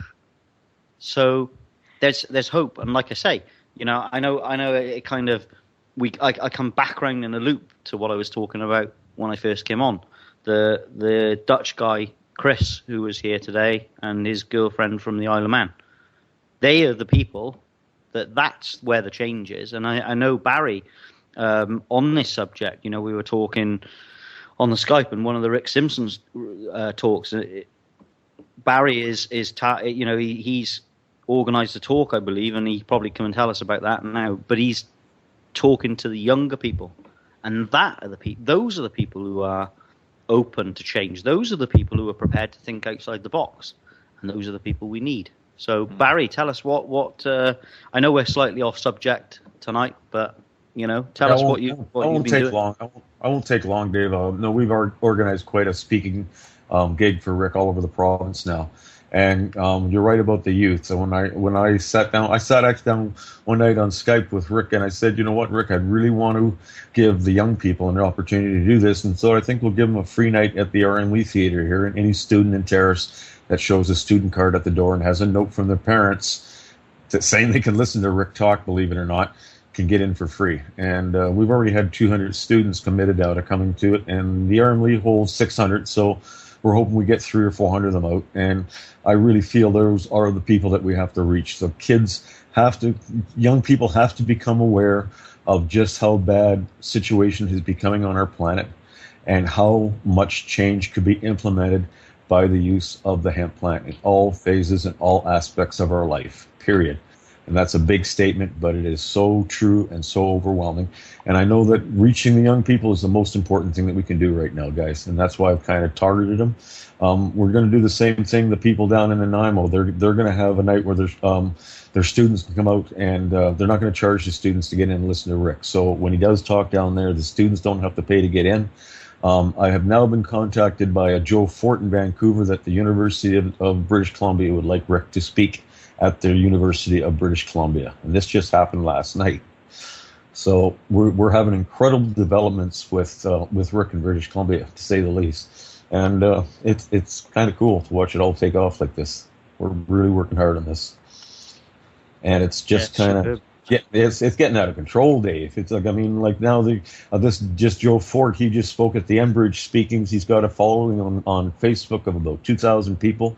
I was looking at the information behind this guy. He's really, really powerful individual in Vancouver, and he's made contact with the University of British Columbia, and they have found out who Rick is, and he is setting up a speaking engagement at the University of British Columbia, and it's going to work in good to our schedule because we're going to be on the island. We're going to go to Vancouver, and then we're heading into Interior to do 3 speaks, and it's just going to be a really cool time, man. Really, you know, the thing I was touching on earlier on, Barry, is that everybody keeps sort of going. You know, we need to legalize it. We need to legalize it. Okay. The biggest danger that we have now with this, you know, this wonderful plant that and you know the work that Rick's been doing and all you guys have been doing, and you know, is that if legalization does happen, okay, what they will try and do now, if they cannot control it to the level that they have been, they're going to try and attach conditions to legalization, and that's quite a scary prospect. So we need to take back our right. We need to reassert our right, not make it legal. We don't need permission to grow a plant or a vegetable or anything similar. We don't need anybody's permission. And I know that sounds very, very difficult, but it comes right back down to, and I think that this is going to get that big. I really do think that it's going to get that big because I think it's an unstoppable machine, right? If all of the millions of people in Canada turn around and go, "Fuck you, we're growing it," what are you going to do about it? Yeah, exactly. Are they going to drive around Canada with prison vans and lock you all up? Have they got the manpower? Okay, because what you've got to think about, right? These people, the judges, okay, the police, the people in the court system, they're not immune to cancer. They're people too, Dave. They're people too, right? So they start seeing people curing cancer, okay, and the millions and millions of the you know, from this thing being unstoppable, all those people start going, "Fuck you, we're growing it." Like the fuck you, we're not paying the council tax. Fuck you, we're going to do it this way. Okay? That's what we're trying to do, Dave. But are they going to come out, Barry, and lock you up for doing it? No, they're not. That's how it's going to happen. Can I just give you a little brief bit of info, guys? It's supporting what you're saying. Yeah. Like I've said all along, I like to know the truth. I'd sooner have 25 people, you know, 20 people tuned in live who are reactive and people who do stuff. I'm looking at the website. I just want to let you know here. This is since the 8th. I think it's the 8th of this month. These are the countries. Okay. United Kingdom, United States, Ireland, Canada, Australia, Switzerland, Spain, Denmark, Panama, Romania, Belgium, Czech Republic, Poland, France. Why is that in there? Oh, excuse me. Poland, France, French Polynesia, Guyana. I think I'm saying that right. India, Netherlands, New Zealand, Norway, Portugal, Siberia, Sweden, Algeria, Costa Rica, Israel, Pakistan, Macedonia. I don't know where that is. I've never heard of it. Excuse me if that's you who's listening. Mexico, Philippines, South Africa, Thailand, Vietnam, and excuse me, I need to scroll around. Hong Kong. If that isn't worth a holy fuck, what is?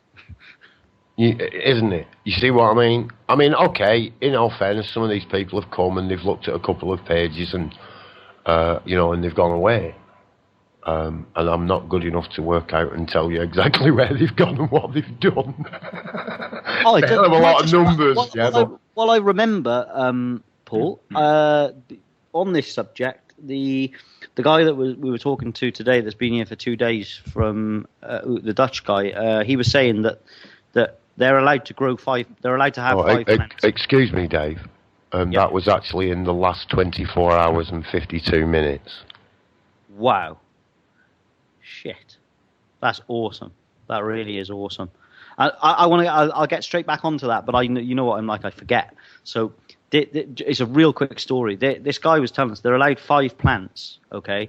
And I think it was a case that happened quite lately. One guy's plants were 30 foot high. So they were like, no, you can't, no, you know, this, you can't do this. It's like, they're like trees, you know? So anyway, he took it to a high court, and the judge said, 5 plants is 5 plants. End of story. So he kept his tree-like cannabis plants. You know, and that was pretty awesome. But yeah, I mean, all of those people from all around the world. We've got Richard on with us. We've Sudama. We got Barry in Canada. They're all the time, and us people are talking like as if we're in each other's living room. And we've got all of these people around the world listening. They're listening about Rick Simpson, and that's a really, really important thing. Are they going to be able to stop it? No, they're not going to be able to stop it. Are they going to be able to police it? No, they're not. Not if we make it our right. That's what it is, a right. You start talking about legalization, you start talking about giving away your rights. Okay? So legalization, bad. What we want is our right. It's our right to grow it. They're not gonna be able to control it. They will not be able to control this one. This is a natural thing.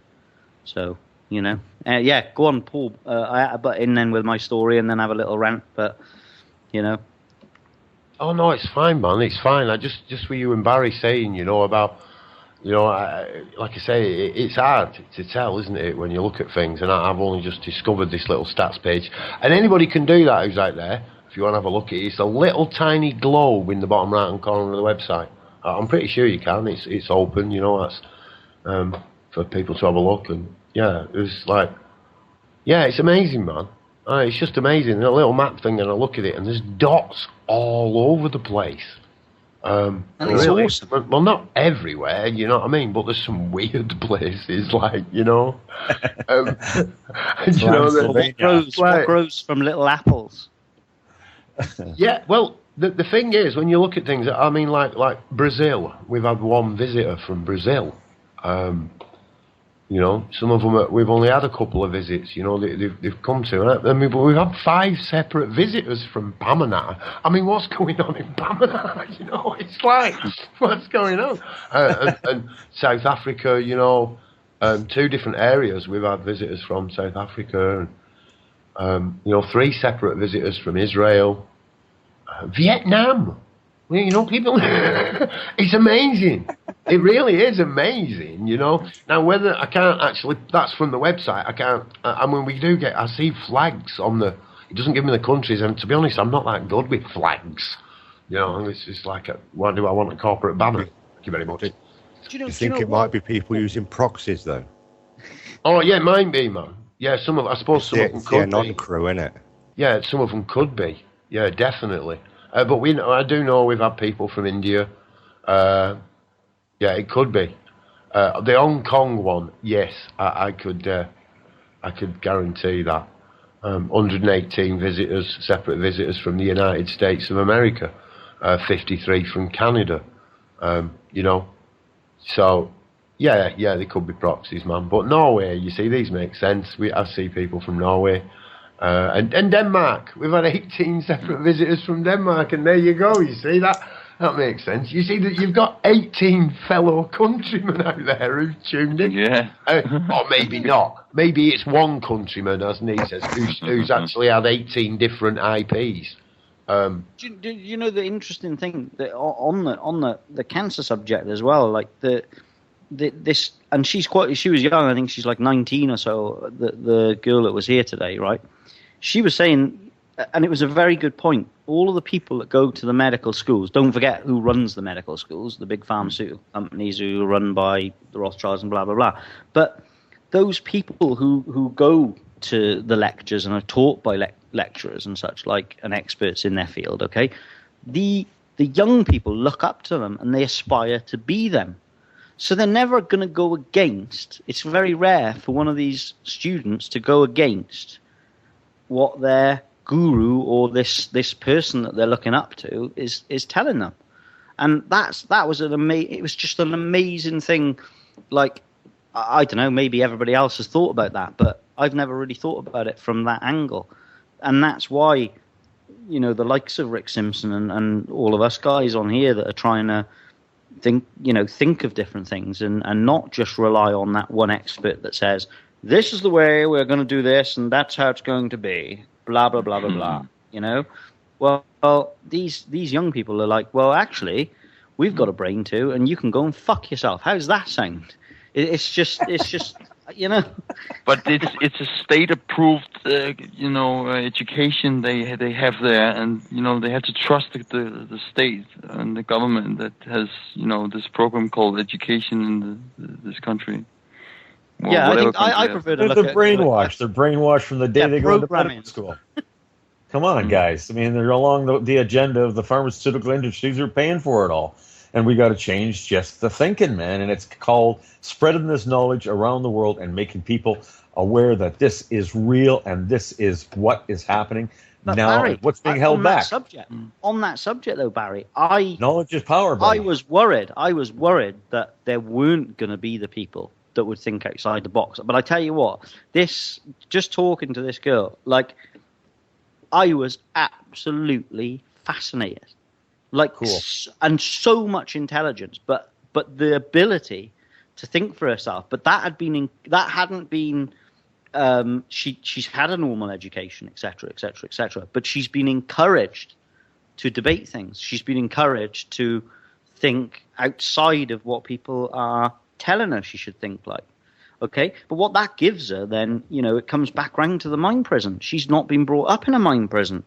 If you're brought up, and you mustn't, don't ever believe something that sounds too good to be true, because it's too good to be true, it can't be true, and that's a load of bollocks. There are good things that are true. So you visualize yourself, a medical student, being raised up inside the parameters of the normal education they get, and yet they're hearing on the outside, man, these kids aren't stupid. They go on the internet, they know what's going on, they're hearing these reports. What's going on inside their brains when they're going, these guys are teaching me one thing, yet we're understanding something different now altogether. I hope it really starts to impact their brains, that they are being brainwashed and they're being pushed into the agenda, and the agenda is all wrong. It's killing us by the millions, buddy, and it's making certain bastards in this world rich. But if you use like a I would say, if you took like a general practitioner, okay, or a doctor or whatever, all they are, if you equate them to a Vauxhall mechanic who are trained to work on Vauxhall cars, they're trained to use Vauxhall parts. They're only taught about a general field of medicine, okay, but they're taught to treat that illness, whatever illness or whatever comes before them, but they only have the choice of those parts that they are being supplied to fix that illness. Exactly. Okay, so they're just trained to administer products. The agenda. And we think that they're really special. And there are good people. We know there are good people. They're good. There are lovely nurses, and the list goes on. And they're all there because they care about people for the most part. Okay, they don't realize it, and the people this girl, she could be the one. Who knows? She could be the one. But all of it, I started off the show by, demonstrating how this one event, me going to this one event, and I remember talking to Chunky Mark on that day. He said he was talking about an event, how you perceive an event in your head. So if you go into an event and you perceive it, it's going to go this way. He said you can never imagine of what will result from that event. And he was, it was quite a moment, and we were just sort of standing around, talking. And from that event, all of this stuff has happened. But what's going to happen? All of these little tales that will shoot off from this lady or girl that I was talking to in the kitchen today that I've never ever met before yesterday. Cool. What's going to happen as a result of all of these little events happening? All of our little chats. And I think I think that unless anybody wants to add anything, I think that's a good moment to end the show. One thing, Dave. But I just want to say before we do go, and if anybody wants to just add anything quickly, all you people, that come on and support and are involved in Darkcity Radio, it's awesome what you're doing. I am not doing enough, and I just want to get that right out there. I do not feel like I'm doing enough, and I certainly do not think I'm doing enough for the Rick Simpson program down in Spain. Paul knows, very, very busy with work stuff at the moment, like extremely, working from 7 till 11 most days. So, I am as guilty as the next man of not doing my fair share. But I'm getting on top of things now, so I just want to say thanks to everybody once again for being involved and coming in and sharing your energy and sharing ideas and helping me along with the show. I just really appreciate it, and I hope you know that. Dave, we all appreciate you, and I'm looking forward to spending some time fishing on a riverbank in British Columbia, sharing some ideas with you. Mm-hmm. Cool. We appreciate you, Dave. Thank you from Denmark. No problem. And thank you, Richard. Yeah, good to meet you. Sure. Hope Good you'll to be on meet again. you. Yeah, thank you. And I think there's a lot of good issues on the station, especially regarding the cannabis oil, because the way they shortly. I'm just gonna tell this because the medical issue and the user issue. What's the difference? That's also an issue, because if it heals, if it's good for sickness, is almost approved by Mr. and Mrs. Chop Food down in the home, back in the homes. But is it also going to be legalized as you want, as a free plant that everybody can use? That's what you want, right? And that's what we're going to discuss furthermore. I want the right. I think legalization means that somebody is giving you permission to do it. Oh yeah, okay. Yeah. You want it. Yeah, so, you want it to be. Yes, I understand. Okay. Well, do we get permission to breathe off anybody? Right. So, what I'm saying, it's natural. It's a plant. Yeah. That's what it is. Yeah. It's natural. I don't know if it's a plant or a vegetable. I'm not. I should be more informed on it. But you know what I mean. It's quite interesting to. Yeah, you know what I mean when I say this, because it's quite interesting on how you which angle you put it, you focus at it from.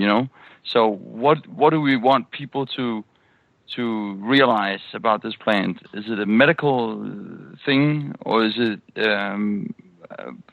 because coca leaves, you can go on with that and say, okay, I don't know if that's legal or anything, but you can find opium in Afghanistan. That's also from value, from the what do you call those, Bobs, that makes the opium, the plants?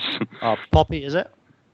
I don't know. Well, it's also natural, and you can. So then you can go on about how you can legalize a lot of things, and not legalize, sorry, but make it free for us to use as you want it to be. So, well, I don't know. What I'm saying is, and Lee and Sudama are making like a good point in the chat. It's no different to grass or trees or clover or what have we got growing in the kitchen? We've got coriander. We've got. I don't know, what are they called? Avocado. We've got strawberries. It's no different to that. Let me just be the devil's lawyer for a little bit, because I think you're a little wrong there. Because if you smoke grass from the field of soccer, where you play soccer or football, you don't get stoned. But if you smoke, that's the difference. And can I chip in? No. But what I would say on that, I'll let you chip in as well, Paul. Right? Okay. But what I'm saying is, right, if I want to go out and get as high as a kite, smoking whatever I want to smoke, okay, I don't smoke, but if I wanted to do that, that's my free will.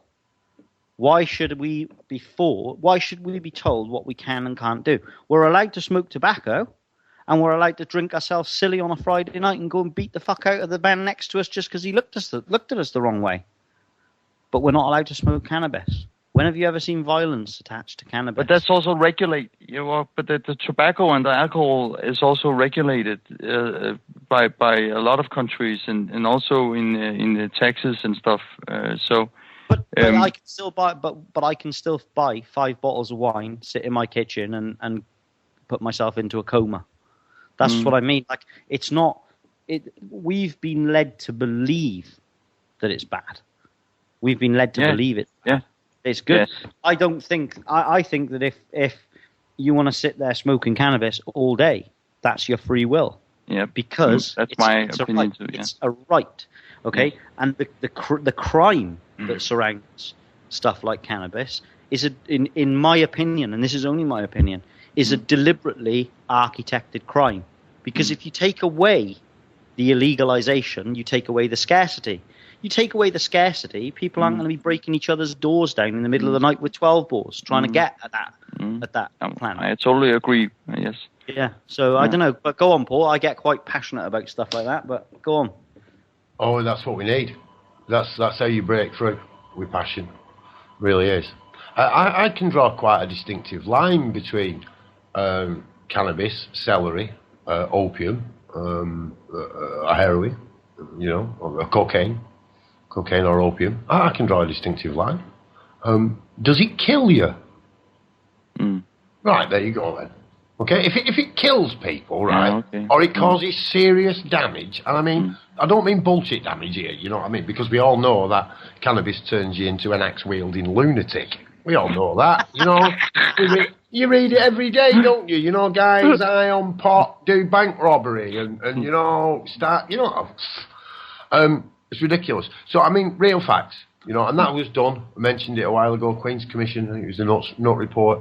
And I tell you what, Dave, you are far more dangerous than a cannabis smoker. Horse riding.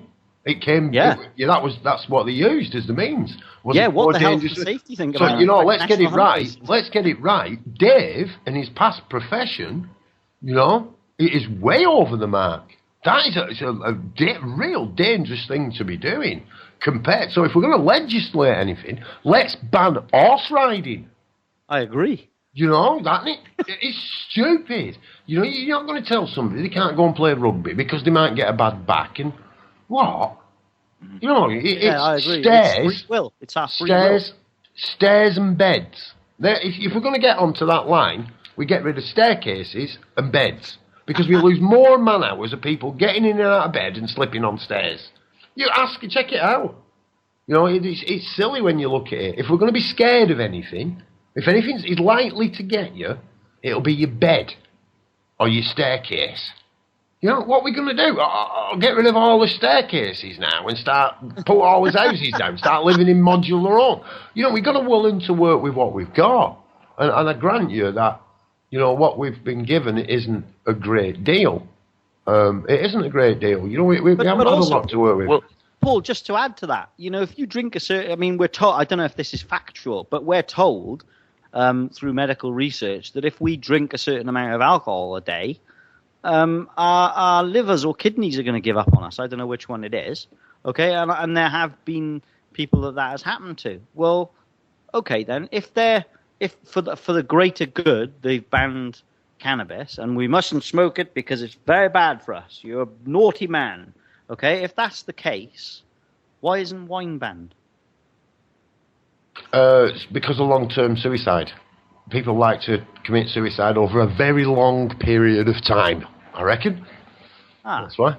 But you could say that, couldn't you? It's just what you've got to look at is the bigger picture and the reason why it is the most controlled substance on the planet, and that's because it's the most medicinal. That's why it's controlled. It's not about. They don't give a flying fuck about our health because they'll threaten us on a daily basis. Do they? Who cares about our health? They don't care about our health. They're not banning stuff because they care about us so much. Do you want to do me a favour? Do you want to pretend your show's over, right? And then and then we can start the recorder again and we can carry on. Just for the no, I don't mind. Are we still going? Yeah. If all the people alive are going, all right, you must be carrying on. Yeah. The thing is about the way we approach the future regarding to have a majority of people wanting cannabis to be legal, to be free, as you want it to be, David. I want it to be free as you want it to, but the step towards that would be very good to somehow organize and approach it the way we see it, more like, because if in the mainstream media they approach it like it's an abuse. If you smoke cannabis every day, you abuse drugs, and bad man, as you said before. But that's the picture we want to, change, right? Am I right? Yes. So. Yeah. I mean, it's again, it comes down to what we're led to believe. Yeah. Okay. Like, I mean, they see people in television. It's crazy to even believe when you stand back, and you think about the things that we've been taught over the years. Okay, the things that we've been told on I even at the time. Okay, and I didn't know the first thing about any of this stuff at the time, but I always did question. Okay. When it came, when AIDS, the big AIDS epidemic broke out, okay? Yes. They said it came from the monkeys. And I was like, what? It came from where? Just, stand back for a moment and analyze that statement. It came from the monkeys. And we all just went, oh, right, okay, it came from the monkeys. Oh, okay, right, okay, that's fucking bad, isn't it? Oh, right, okay, let's carry on with our stress, driving around in our car with a big red face, with sweat. We never stand back and analyze. Yeah. Let's look at what the bigger picture is. Yes. The government, are supposed to be. They're supposed to be there for. I don't know. Well, I was led to believe they had a duty of care to us, but it would appear that they don't. Right? If they were controlling cannabis because they cared about us so much, then there would be so many other things that they would stop us doing. Because, for example. I do a lot of fabrication welding work on a daily basis. They would be round here grabbing my welding gas bottle and saying, no, you can't do that anymore. No, you can't cut metal out anymore. That's bad. You'll breathe in bad filings. There are so many things that they would stop us doing. It is not for our own good, because these same people that would use an excuse of making something illegal because it could harm us would send us a threatening letter. Just for not paying their silly little bill. They would actually frighten somebody like Stephanie Bottrell so badly that she would walk out into the street after writing a suicide note and throw herself under a lorry. That's the people who claim that they're doing it for our own good. And that's why we need to create a better system and walk away from that system and not give it any more energy. Who agrees? I totally agree. I got a bit of a plan, you see. For many, many years, my birthday was known to be Adolf Hitler's birthday, the 20th of the 4th, 20th of April. And it's only about 4 or 5 years ago, I suppose, a mate of mine, Neil, sent me a load of text messages. And after that, on that day, I don't bother now, because I got loads. And I thought, why are all these people suddenly? Well, of course, I now know that 420 day being Cannabis Day. Well, I don't know what all them other people that have stood against this for so long will be doing. But next April, I'm going to be stood outside the Darkcity Phoenix Tears Compassionate Club. Well, perhaps stood inside. I'm not quite sure how it'll work, but I'll be there. My birthday, smoking a joint. That's where, you see, that's where I'm going to be. Now, maybe I might have an umbrella and I might be knocking 20 bags out on the beach. It might not be as big as a bag. But, excuse me. But what we can say for certain is, we have made progress. There's like 1,200 euros gone in. That's enough to get the stage 1 complete, So, we are getting there. We are getting there. And I think, this keeps coming to me. We need to work and channel those energies together. This doesn't mean we all have to be, live in the same house or be in the same club or have the same ideology. It doesn't. We are all from different walks of life, different situations, different backgrounds. Yeah. Well, let that be our strengths rather than our divisions, and let everything they've ever used to divide us become what we use to recognise we couldn't be divided. We can. Really, we can. We are all one group, if you want, anyway. And whatever groups we do actually form into, if they're not completely open, they're just another division. Yet another division in who we really truly are. You know, I'm not into the one world government or any of that kind of stuff. And especially not the New World Order. To me, that's a preposterous statement in itself. It should be the Old World Order. But we are one people, and we do occupy currently one planet. There is land and sea. You know? Can we not let them be the things? The very land, the very ground that's underneath us, the very air that we all share. Can that not be where we begin? Not at the moment. Not at the moment. Some of us already have. We've touched it, we've smelt it. We want a bit more. You know? That's how I get it. You know? That's how I get it. Like I say, but, you know, I'm very fickle, you know, I don't get comfortable with that. You know, my side of my consciousness is really feminine, you know, I'll change my mind before you even get settled with it. I'll be off somewhere else. Because I think when you don't think, you'll like this one, I think when you don't think, then your mind's a lot freer to be. It doesn't have those confines that we've been programmed with. So, you know, I look at it. I look at that, and I think I found out where Rick Simpson lives. I think I might know where Barry lives. You know, just looking at the numbers and the clusters of people on the map on the world, because it's ours. You're not because I'm telling you, right? Not because the priest or the vicar or the judge says it's so. Not because there's a piece of paper that says it's somebody else's. Because we're on it. It's ours through our birthright. Yeah. Every one of us, it's our birthright. We've come on, you know, and you can take this, every single one. I can talk for everyone. It's not often this happens.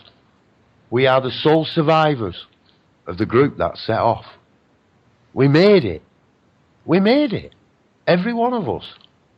We made it to the womb. We did.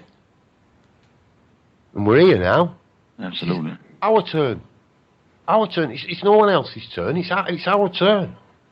And you know, that turn's mine. It's mine now. I take responsibility for my goal. You know, I've got a token. You stick it in the ride, and after that, it's free. It's free. You know, I mentioned it earlier. You know, you can change it whenever you want. No, it will change when you need it to, whether you want it to or not. Tough shit. It is a game. It is a game, and those that think of division have lost. Deary me. But it's alright. There's a real good side to this. The winners don't do losers. That was the gamble. That was what was on the table. Do we carry on playing the same game of winner and loser, where one beats another, over and over? Well, I tell you what, when I put my token in and I played my game, I put the stakes on the table. End it. End the consciousness of the victim. That's my token. That's what I put my money on. Let's remove that winner and loser, because as far as I get it, the winners, they say, no more losers. Yes.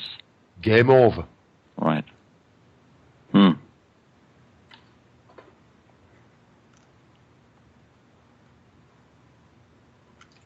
Wow. This is brilliant listening to Paul talk. Can we carry on? Just carry on. Oh, Dave, will you end your show, man? Just end your show. Just pretend. You know what? Just pretend. I think this has been, I must say, that... Just pretend.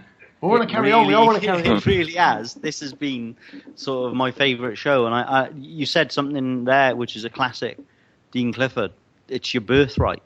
You know, and Edward the Bruce, for Christ's sake, help yourselves. This, you know, like you say, we can change exactly what you're saying. We have the power to change, and we have the power to not have this crazy one-upmanship, like you're saying. You know, like winners and losers. We can do it, but we have to want to do it, and we have to help ourselves do it, because it's no good relying on somebody else to risk getting into trouble to prove that something works or something doesn't work, or, you know, me running around trying to prove to people that this is absolutely correct about the way that the legal system works, or, you know, a lot of us running around spreading the message about the Rick Simpson oil, you know, and arguing, being frustrated with people who won't listen. It's such a difficult thing, but the Rick Simpson hemp oil is unstoppable. That has got so much momentum. The momentum that has got now is unbelievable. And Barry, just tell us, if you take the last 6 months, say if you think back 6 months ago, from what it was like then to what it's like now, you tell us, because we can't end the show. It's impossible. So you tell us. Hey, you explain that momentum. Well, I'll tell you, honestly, 6 months ago, I knew there was lots behind medical marijuana, but I never looked into it. And I tuned to Darkcity Radio one day and got to listen to Rick Simpson talk. And then I got to listen to him talk again. And then I got to listen to him talk a whole bunch more times. And got to talk to the man, and he inspired me to really look into it, guys. And now to say it's grabbed me by the balls would be an understatement. It's totally motivated and changed my whole perspective on life, period. And it showed me something that can actually work in our hands, and how we can unify this planet and take the power away from the power elite and put it back into the hands of the individuals and heal this planet. The power is there, all in this stupid planet that we've been doing as society. What I'm saying is, how has it impacted my life? No, not you personally. For all of the stuff around you, if you take it's growing exponentially and energy, yeah. So that it's kind of thing. Exponentially. That's what I'm interested. Okay, I got carried away there. Sorry, man, but like. No. I mean, obviously, I love to hear how it's affected you, but I'm interested in the pace that it's gathering in a bigger picture, if you like. So you know, I want to see if there was two people interested in it 6 months ago in your area, and now it's just unstoppable. Like that's the feeling I get. So that's where I'm kind of going with it, you know. Well, I'm lucky that I'm in Terrace, because I told you before, Dave, we have a real strong, active group here, spearheaded by Bob Erb and Deviant Fibers, the people that are involved in bringing Rick here with me now. They're doing the promoting. We have a real strong group here, and because of that, in our community, it is really becoming widespread information. And that's what, you know, the same thing is happening right now on the island, Dave. The groups down there that are forming are telling me that the interest in the groups are growing exponentially. That especially now that Rick is coming down there, that the interest in the community already has spiked, because people now hear about this. They've gone to look. I see a tremendous growth in interest in British Columbia all through the province. The government is it's doing everything it can to stop this and put a hiatus on it. Every move the government is making is trying to put a stop on what's going on inside the medical marijuana movement. You can see it all through government. But what's going to happen, Dave, and this is what I really honestly feel, is that the mass, like you said, we're going to get so many people educated, and so many people are going to know about this, that we are going to demand it. Fuck you, Mr. Prime Minister. Fuck you, Mr. Government. We are going to grow this. This is our birthright. It is. And who gives them the right? Like I said, you know, my changing things has changed a lot, Dave. And it's because I've tuned in and listened to guys like you to talk. I mean, like, you're right. Who gives them the right to say that we can't grow this stuff and that we can't heal our own bodies? It's like such a hypocrisy in our system. And it's all tied into the money, of course, in the pharmaceutical industry and how they lobby in government and the power they have. But that all can be changed. It really can, just by knowledge in the people. And that's all I'm trying to do here. I just want to ask you a question as well on that. For Rick to talk, you know? On that, Barry, what Sadama was just saying there as well in the chat box about affidavits, and I just suddenly sort of thought of it there. In Canada, you have something called the Public Recorder's Office, don't you?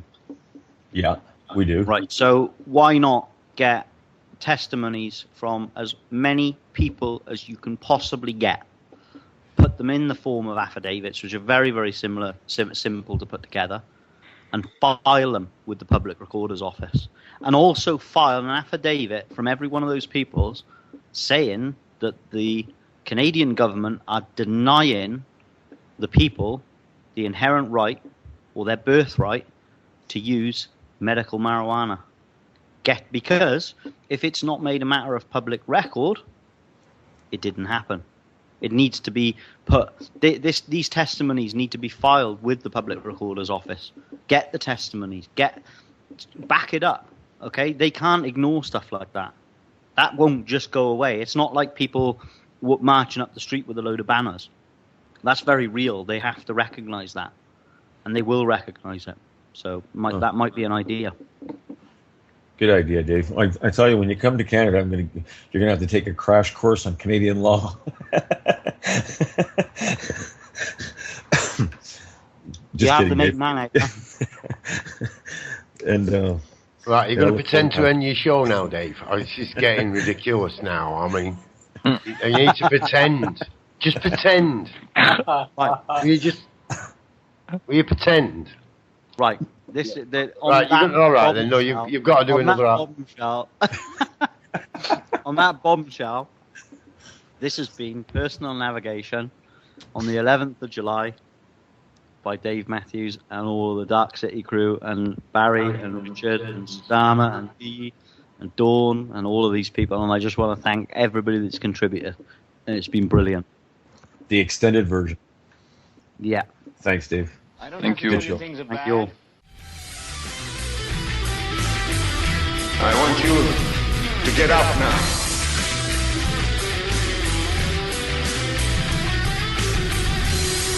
I want all of you to get up out of your chairs.